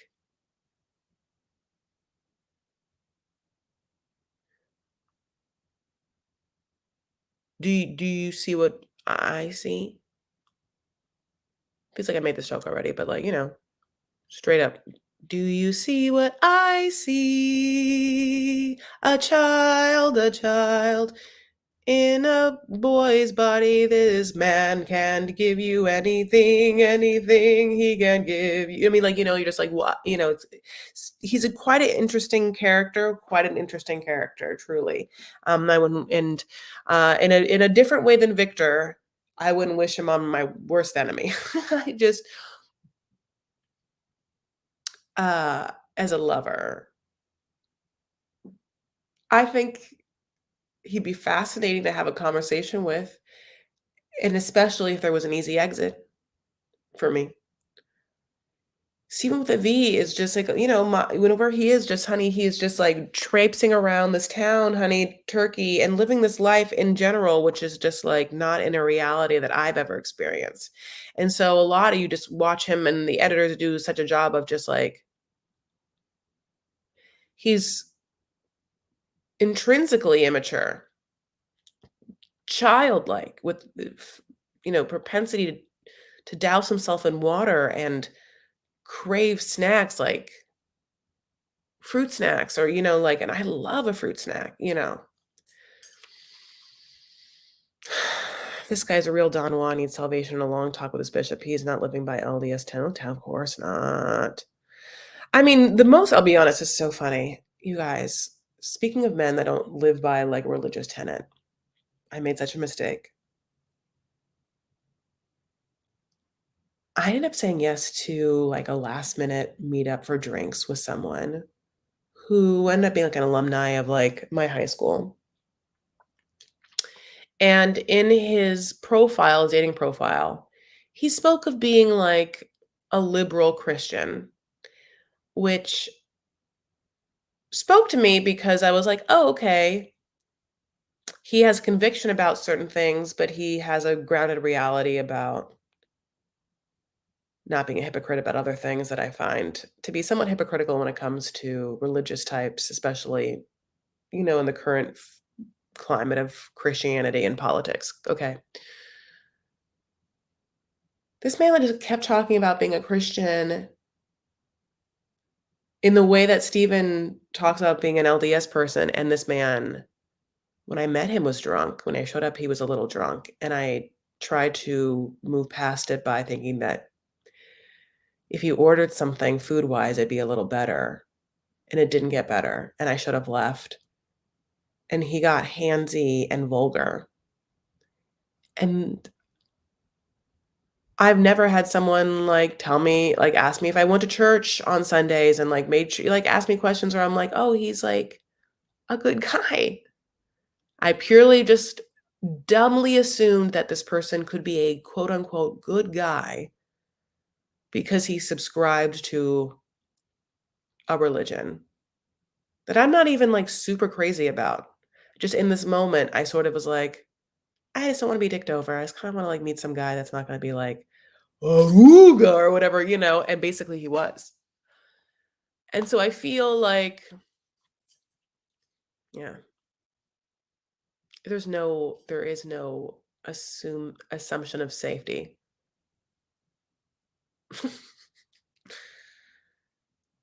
There's human behavior. You can, like, put a label on yourself, but it doesn't make you above anyone else. I did get away from him, but I wish I had gotten myself away from him sooner. No, I'm totally fine. Oh, and, please, oh, I'm totally fine. But just, like, I think that I should have, like, listened to myself when I initially got there and was like, "This guy's not making eye contact with me as long as I feel like he should for someone who's, like, meeting someone for the first time at, like, a 5 p.m. drink sitch?" Because it wasn't even like I met someone at 10 p.m. where I'm like, I just have been burned. God, I make it just every time this kind of thing happens, I'm like, "How did I make a bad decision?" I feel like I've been making such good decisions in my life. I feel like I've only am holding space for, like, that is which is aligned with myself and my own, like, health and respect for myself. And so sometimes I'm like, "Oh." It does feel like the universe will constantly test us to make sure we're taking care of ourselves. Anyway, a drop-in nugget. So, but let me tell you about, my girl, Alina.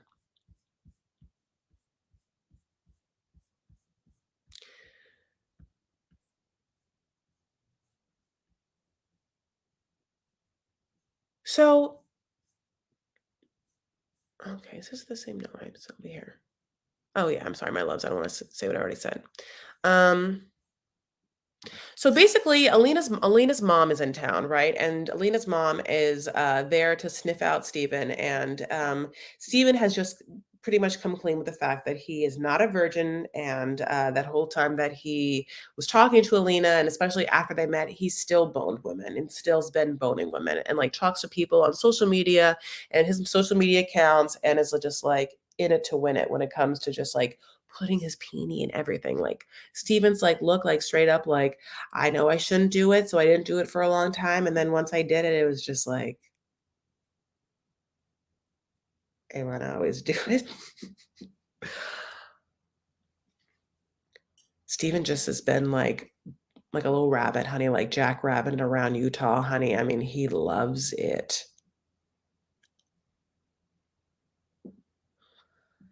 And he has forced Alina to adopt the incredibly stringent and complex religion of the Mormon Church or the Church of Jesus Christ of Latter-day Saints with all of these incredibly conservative rules and regulations. One being, don't put your peenie in places that are not your wife, and that's he keeps doing it. Meanwhile, being like, don't have coffee to her and don't have wine. And she's like, he is so indignant about her being Mormon, how he can only be with a Mormon, how Mormons are the best, and he can only be with a Mormon woman.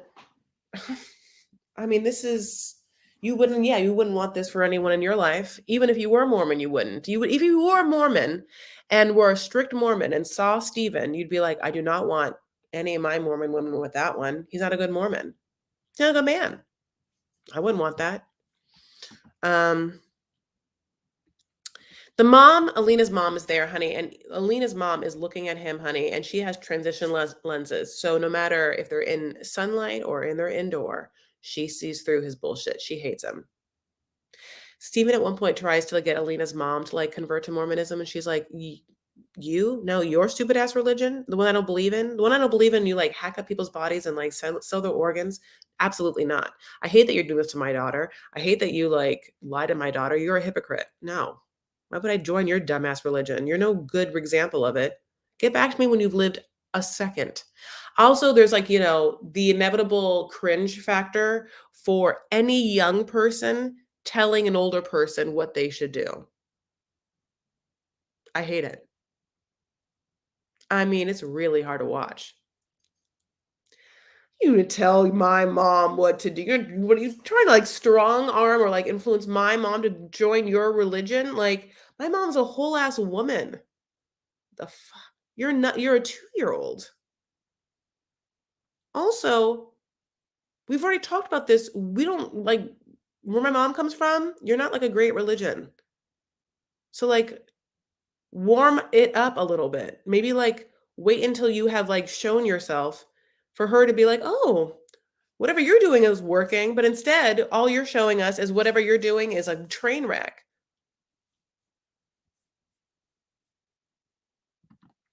Um,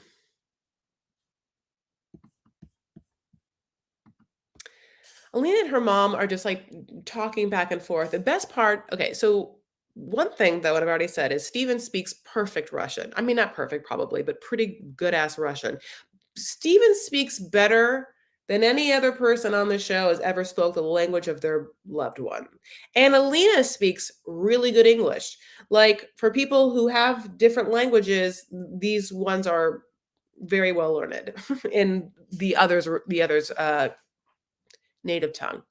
So Steven can really just sit there, try and talk to the mom, try and butter up the mom by the Russian. The mom, however, doesn't care. The mother will just in front of him be like, "You're a hypocrite." No. And do you believe him when to her daughter when he says things? I'm thankful for this mom because for some reason it's really annoyed me that Steven with the V just like walks around like he's not to be taken down a peg. Or there is no deference, there's no reverence for anyone else's religion or age or what they've done or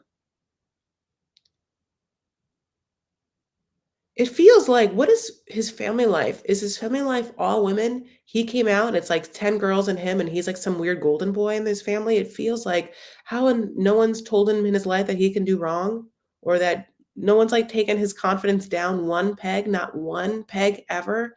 I mean, does he not play sports? I don't know. Is he a really good sport? I'm like, well, how this man has a confidence of like Channing Tatum.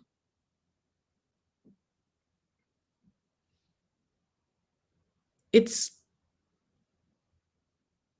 it's at one part admirable. But on the other side, completely baffling.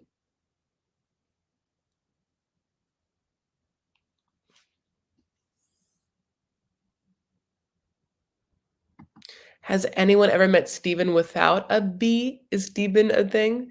Steven with a V. Steven with a PH. This is I love the idea of Steven with a PH, um, especially that Steven had a PhD. He does feel like the only male in an all female household. Thanks. Oh, bye, Lisa. I don't I don't see where Lisa said goodbye. Oh, gotta go. Okay, I love you guys so much. Bye, Lisa. I love you. Um, so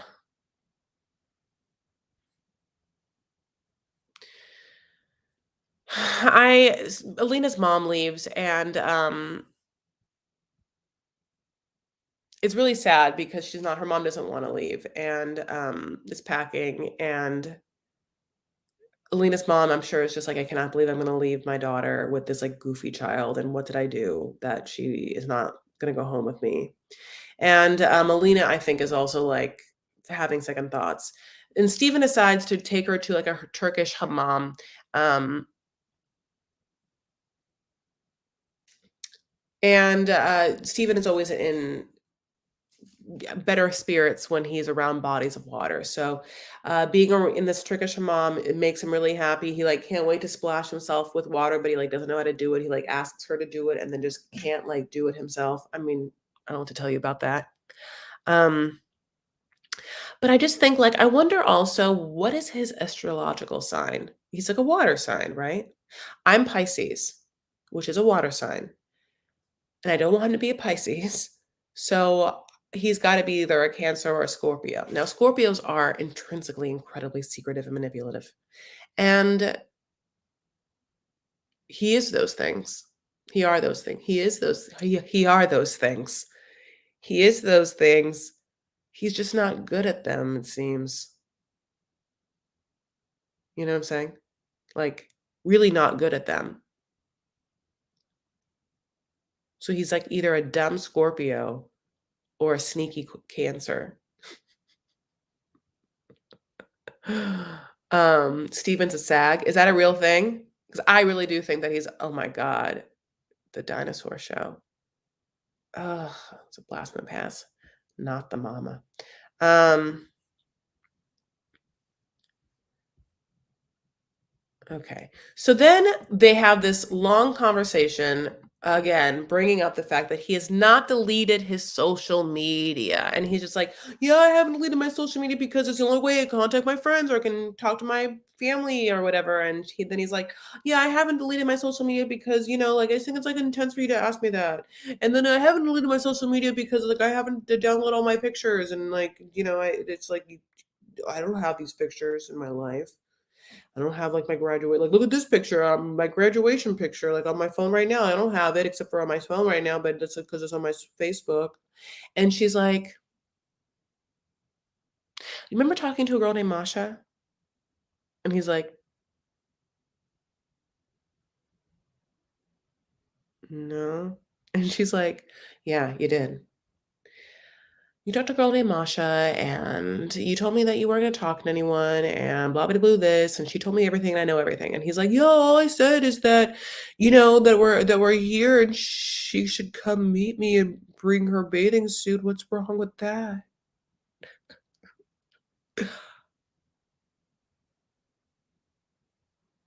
And we're like,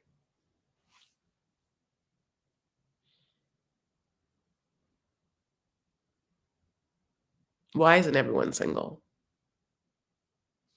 I don't think it's that bad. I don't. I don't think it's bad. I don't think it's that bad to be single. From what I see in this show and my natural experience that I've already shared with you, that I had only last night, I'll tell you it's fine being single. I had a great day. I'm gonna have a great night. And I have great family and friends. And I'm only saying this because when I watch situations like this, where someone's gonna be like, okay, now that you've lied to me to my face about the fact that you were so eagerly gonna try and maybe have a hookup with someone that you don't even know,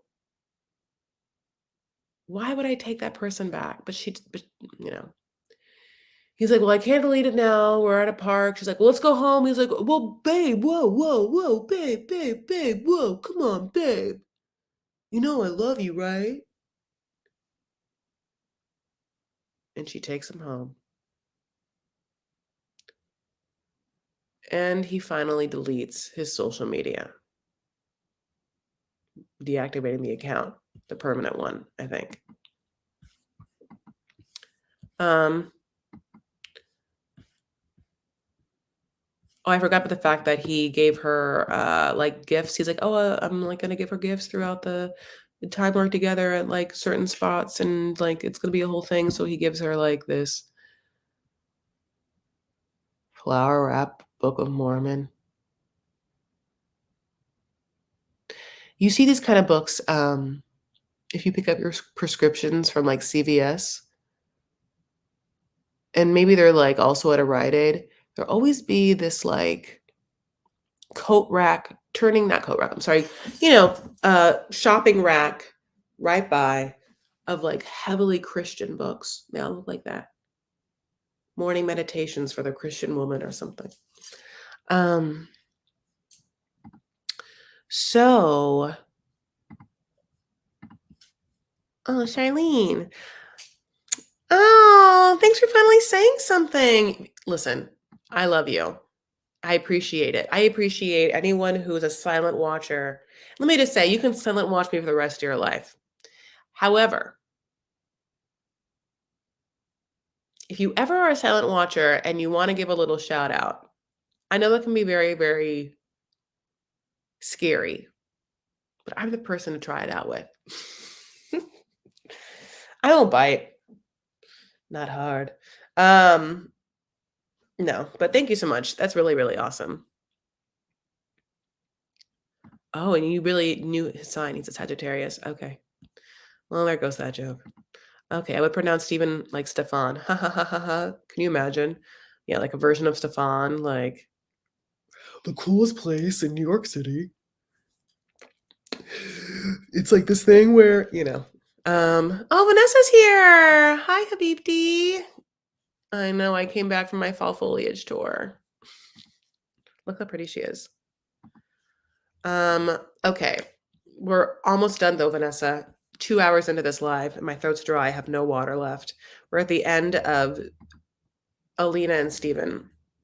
So then Steven, after giving her the flowery Book of Mormon and after, like, deleting the social media, like, they start to, like, live their lives again, and, like, Alina takes him back, honey, happily, like, nothing's ever happened. He gets her ice cream, she's so happy, like, I don't get it, like, they're all about it, and then he decides to plan this elaborate proposal, and by elaborate, I mean boat ride, but it's a boat ride that also includes a serenade, a piano serenade, and a song that he wrote. And, he goes and rents the boat, and she's not there yet, and the man that he rents the boat with, like, is Turkish, God bless, he doesn't speak all the English. He's, like, asking questions like, "Can I rehearse it with you?" The man's just like, "Yes."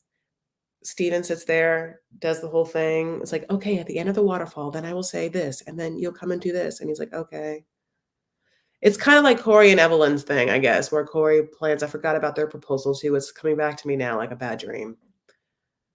That these men just, like,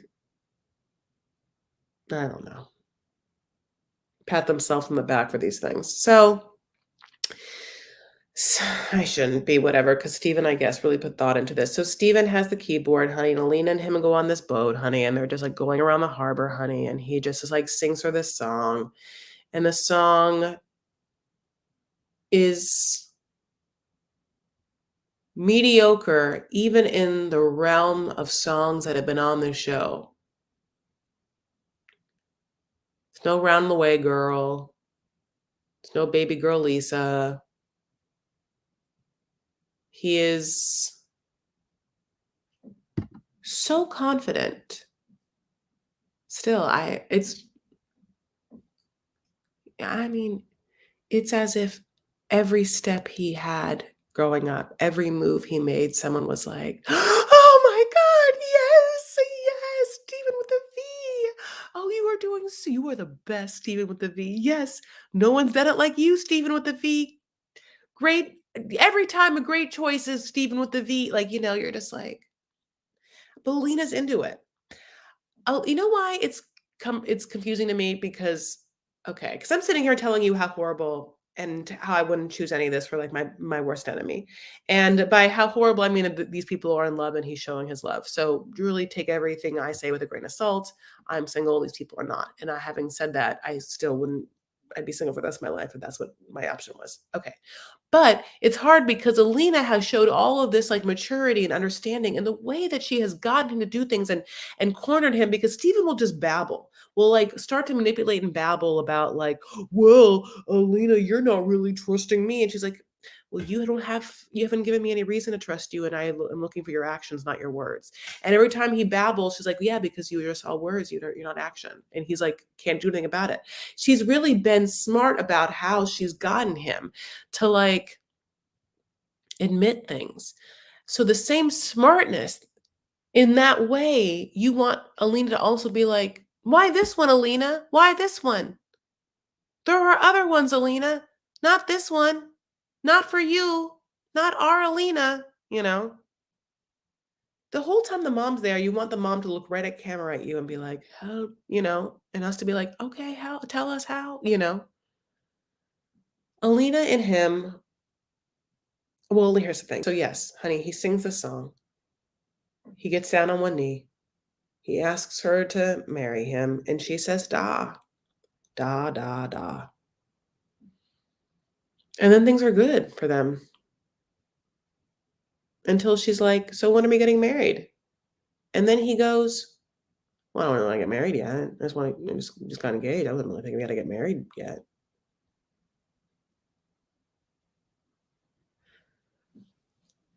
How are people making money? How are people living? How is he making money? How is he living? How does he afford the ice cream? How did he afford the flowers that he bought on the side of the street? How did he afford the boat? How did he afford the piano? How does he have money?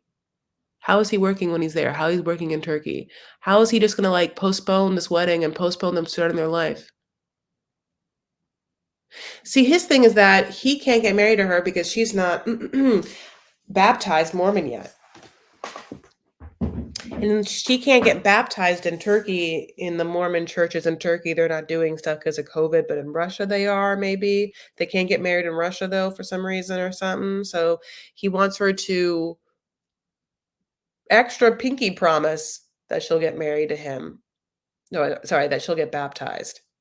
And he like wants, so he brings it up. He's like, I need you to repromise to me. And she's like, what do you mean? Like, you're the one that has been going left and right and doing everything against your own tenement religion. You absolutely like can't put that on me. Like, there's is no reason for you not to trust me. And she's like, what do you want me to do?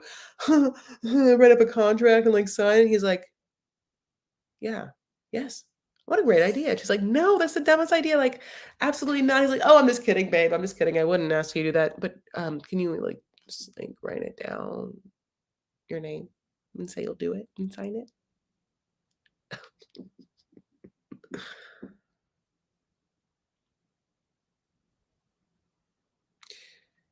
I don't want anyone to have to convert to any religion to be with anyone unless that person fell in love with that religion, fell in love with it. Unless you are Avery and fell in love with Islam, where you just it's your I mean, that woman does not seem like she has been coaxed. She seems like she really truly likes it. Elaine doesn't think that it doesn't even feel like she does not like Mormonism. I just don't want you to like force her since you're seemingly not going to let her drink coffee or wine. And I think she should be allowed to. I think that since he boned other women and she's going to now get married as a virgin, so she's not going to have boned to anyone else for the rest of her life, she gets to have coffee and wine. That's the sacrifice. I mean, I'll die on that hill. Oh, Oh, this is good. Yes, you have to fall in love with the religion, not the man. Yes. Didn't someone once say you can get your money in advance from TLC? No way. If he was any whiter, he'd be see-through. He's translucent. I mean, he's like sometimes I think, like, because Ed Sheeran was on SNL. Those like kind of like very blonde, white-looking men. Sometimes I'm like, I wonder what it looks like because if I just took like a little ashy taupe dye on my like a toothbrush, like if I could just paint your eyebrows like a little darker, like would it frame your face and would it bring a little like groundedness to your overall look? Would it give me what I kind of want and need there sometimes? Not all the time, but a little times. Would it ground that look a little bit for me? I don't know. Now that's like a deep dive I want to do. Um, she would need both coffee and wine to marry him. Ha ha ha ha. Eyebrows would help, I think. Yeah, I think so. I think so. I was wondering. Um, yeah. I'm with you. Can you guys believe that I've talked for 2 hours about 4 episodes of 90 Day Fiancé the other way? There's no water. There's been no water in here for 45 minutes. It's the Sahara Desert in here. I mean, can you imagine? You guys, I have had a lot of fun talking to you. Thank you so much for like spending the amount of time. There's been like consistently at least 75 people in the room. It's crazy. If you haven't yet, please like this video. You know how life is. It really helps my engagement and YouTube and stuff like that. And I truly, for Christmas and the holiday season, could really use a little more engagement. So, I do appreciate that. I know it's annoying for me to ask. I know it's annoying for me to be like, yeah, feel free to like comment on this video after it's posted. It just helps though. I'm sorry. It's true. So, what else, my loves? We will see what happens with all of these couples next week. I'm pretty sure I talked about all of the couples. I've been talking for 2 hours, and Linda just got here. And I'm so happy to be back. I'm just laughing. I'm just LOLing. I'm so happy to be back to I know I just like I when I got back, I I came back from my fall foliage trip and it was Wa's birthday that I had missed, but she was still in Vegas. So honey, I hopped a Southwest flight and got my butt to Vegas and Wa and I had fun. And then she drove me home. And then I just took a week to watch all of the episodes and just get my life back. Halloween happened. Um, and I decorated this whole house for Halloween and then had to take it all down, the outside stuff, and put it away, and then find places to put the stuff for always. And then I've already taken out the Christmas stuff. So I needed time to like get my feet back in the ground of my own work, personal work, and like the work I do. And then also like domestic work, like washing all the clothes and the Halloween stuff. So like I do appreciate I appreciate your guys' just like flexibility with me, but I'm getting back on my schedule. So today is Monday. As my live-a-thon comes to an end of those 4 episodes, I will be back Friday to do the following, which is this pop culture show that I do. Wednesday,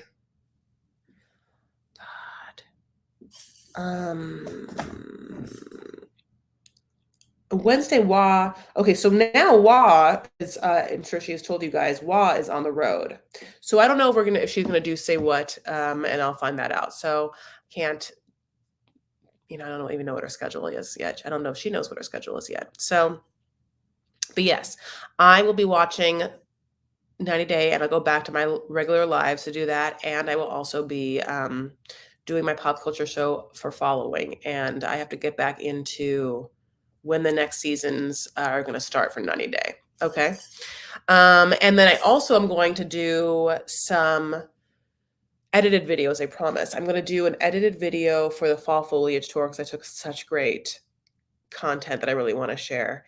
And then 2 other things that I have just been doing in my own like self care, self-help stuff is I used last year a Clever Fox planner and I planned my year that way. And I feel like it really helped me in some endeavors. And so I have that year to go back for and look. And then my brand new 12-month calendar showed up.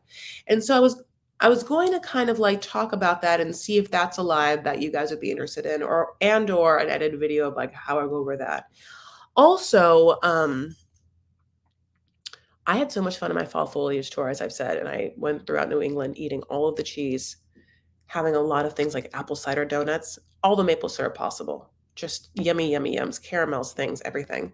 And then I went to Vegas.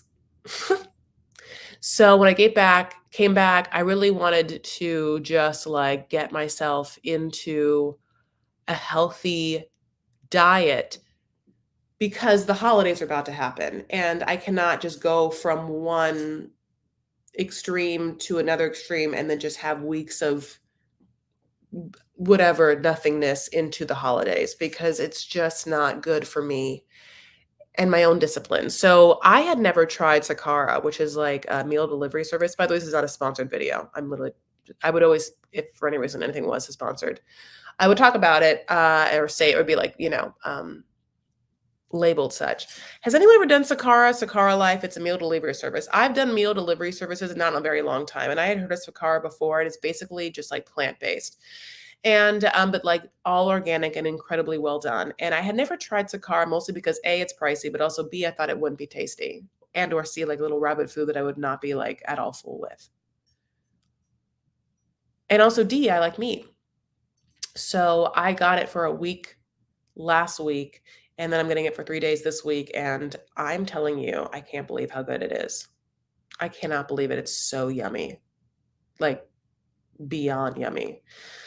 And it really is just, like, expensive, but, I mean, the best quality ingredients. So if you're looking for something like that or if this speaks to you, I would highly look into Sakara Life. I do have, like, a promo code, just it only gives me money if you sign up, and that kind of thing, like, my own more just whatever for me, which is, like, the same thing would happen if, like, you know, any other, like, referral thing, but, I will go ahead and link that in the box here, but I will also, I think wanna do a live or talk about it because I feel like I can't believe how good it is, and I can't believe, I just didn't realize how well they do it. So far I'm into it. It's only been a week though. So I wanted to say this on the live and hear what other people's experiences are with it. Mickey, I don't know if it's in Canada. I would love to look it up. It's Sakara, Sakara Life. I know it's in Southern California. All right.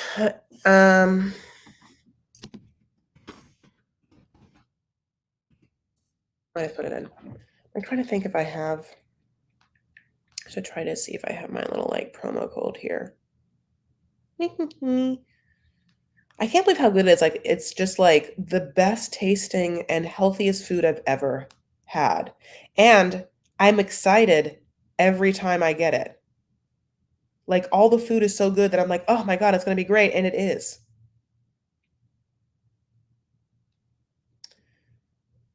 Mm,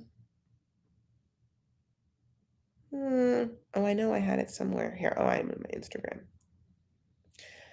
What are you guys doing for your week? Little check-in. How have you guys been? Anyone have anything to tell me about the whole time I've been gone? If I missed anything?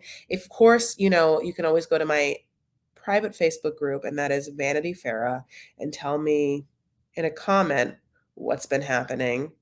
If you feel like I've missed anything.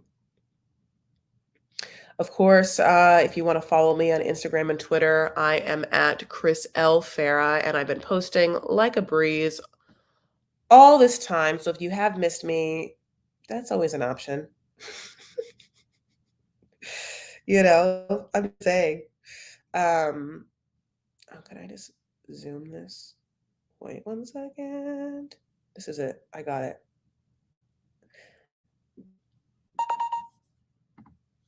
Yeah, okay, I did it.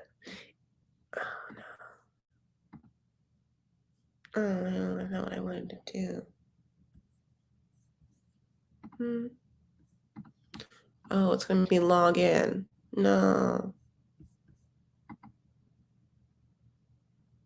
Oh, okay. Um,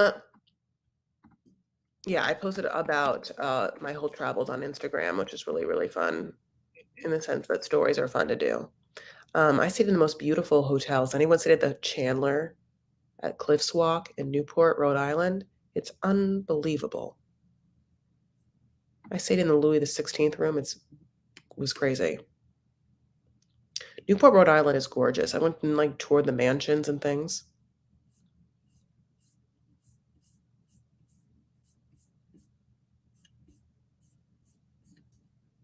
I'll refer a friend. This whole time I've been like, what is my stupid ass thing? And I can't get to it. I still can't get to it. Copy link. Oh my God. Okay. Just joining. This is a marathon. Way to go, Farah. I know. I promised you guys a live-a-thon. A live-a-thon. 4 episodes, and I did it. There is my reward, Car Life. And I only get things if you sign up. Purely they go in my account, and I'm so obsessed with it that I'm like, oh, good. Just help me if you want, but only if you also want it. If you need a little balance in your life, I don't even know if it's in anyone's place. So other than that, seek balance where you can. That's really the thing about it is that's what I'm trying to like do for myself is like when I can make sure I'm doing the best choices for me. So in that case, I knew that I had traveled a lot and I knew that I had a lot of fun. And then I signed up to do this plant-based thing. And it also means that I also faltered, as I told you earlier today, by going on a date with someone and then kind of ignoring red flags during this blind date that I knew should have required more of my attention. But I lent a blind eye, and then I'm more mad at myself that I didn't get myself out of the situation earlier, you know? So, self-care is just this ongoing journey, and it requires daily choices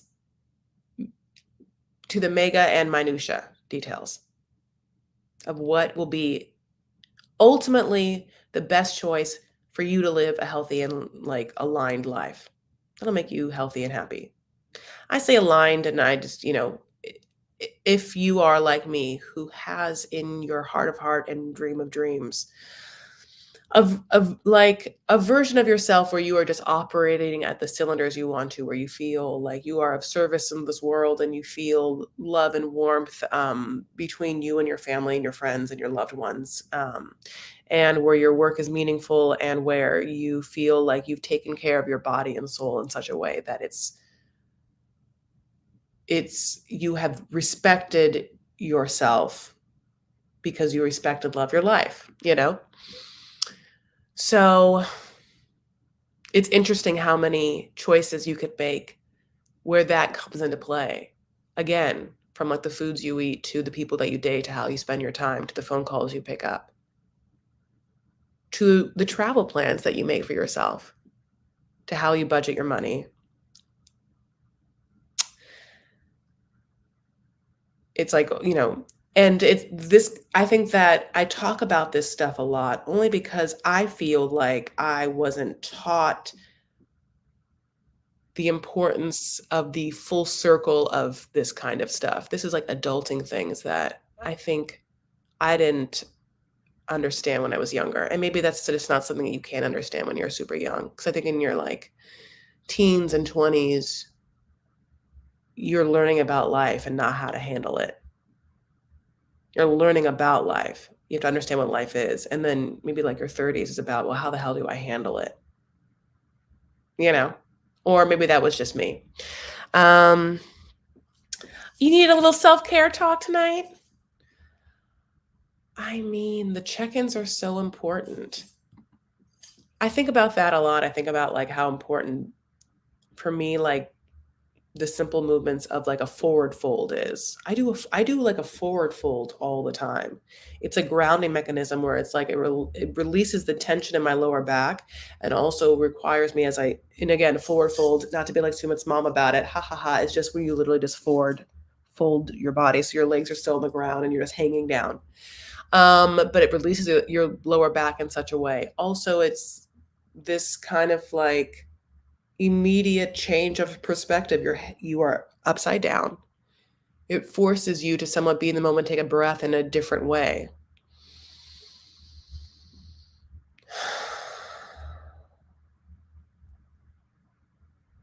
Baths would do the same thing.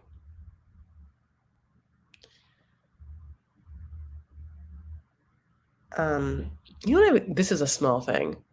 I am meditating on, and whether this was going to ring true for you or not, moving slower. And by that, I don't mean like when I'm getting ready, like moving slow, but I mean, sometimes I go throughout my life, like getting cups or like, or like just like picking up my phone and just hitting my nail. I have bruises all over my body from the fact that I'm kind of just like a little bit of like a flippy floppy walker, and like because I have long limbs, like I'm just kind of like always banging things. And so I'm trying to be more mindful of just the movement of my body, even being just in space different. This is like, it's self-care is a huge, again, complex topic. So I think as I delve into years and years of how to of me just thinking about it and meditating on it, being I'm aware of it, there's many different modalities throughout that I've like started to like take in. So the awareness of my body in space, I'm using now as a way for me to also be in my body more.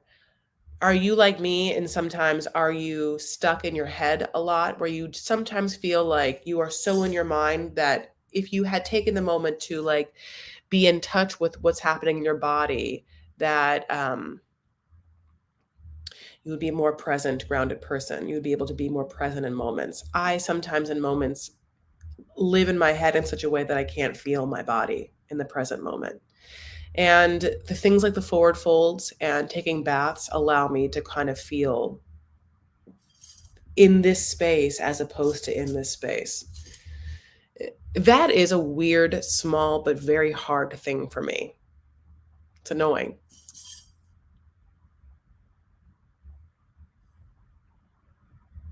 Remember when you made cookies with substitutes on air? With substitutes. Cookie substitutes? Like different things for the cookies? Like different milks? Um did I feel like I made like a cookie with like, yeah, I kind of remember that. Mickey. I gotta do more cooking lives. I like that a lot. All right, I am gonna let you guys go. I love you. Princess and Empress Takalata from San Francisco, my little wave runner, my little mermaid. All right, baby boos. So you know how it's gonna go. You're missing an ingredient, kind of. Yeah, that does sound familiar. Was it eggs? All right, I'm gonna go. I'm gonna get some tea. That's another self-care ritual that I'm leaning into. And it's like so nice because specifically now that it's cold in Southern California, I can enjoy it. And it won't be too hot to sleepy. Um, I love you guys, and I truly appreciate your presence here tonight, your comments, your engagement. You know what I'm saying? Charlene. Okay, everyone remembers that cookie live, honey. I guess it didn't happen long ago. Yeah, I mean, kind of.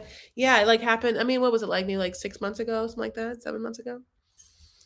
You guys, I'm LOLing. I'm dead. I forgot what happened to the cookie. Now I'm gonna like go back in my videos and watch it. I hope I didn't delete it. Okay, so getting back to, sorry if you guys are rewatching this. They're all telling me that I did a cookie live, and I'm trying to think about when I made cookies and what happened. Okay, so that's it. That's all I have to say. Again, I appreciate you guys. I really missed you guys, and I'm so sorry it took me so long to get to these 4 episodes with you, but I appreciate, you knowing that your girl did a little traveling and took a little break, and now she's back, ready and raring to go, like this 2 in a 15-minute hour live-a-thon. So again, you can follow me on Instagram and Twitter. I am at Chris L. Farah. The L is for Lebanese, or you're welcome to Venmo me. That's no L in my name there. which is why would I do that to you? Why would I be so awkward about that? And yet that's what I did. There's an L on Twitter and Instagram and no L in Venmo. But you're also welcome to super chat me here. I'm not like, wow, I'll take your money. Anytime you want to give me money, I'll take it. I'll take it. Take it. I'll take it. I got to go to Vegas again sometime, honey. I'm kidding. No, I'm not. I'm going to go to Vegas and I'm going to spend money. But truly, your presence here is presence enough. Okay? Just like Kanye. I really, really love you guys. And I really am so honored that you spend any amount of time with me, much less consistent time and much less 2 hours, truly. Thank you. Thank you so much. So other than that, that's all I have to say. You know, I really hope that you have the best week. And I want you to take care of yourselves and one another and stand up for what you believe and make art. Okay? Join me back here Friday and I'll do my following and then we'll talk about pop culture things. Okay? Is it a plan? Is it a date? Don't stand me up, and I promise not to show up drunk. But if I did show up drunk, I'd be fun about it, and I wouldn't be like all like, I'm like in your pants, you know? So anyway, that's it, baby boos. I love you. Okay. Have a good night. Bye.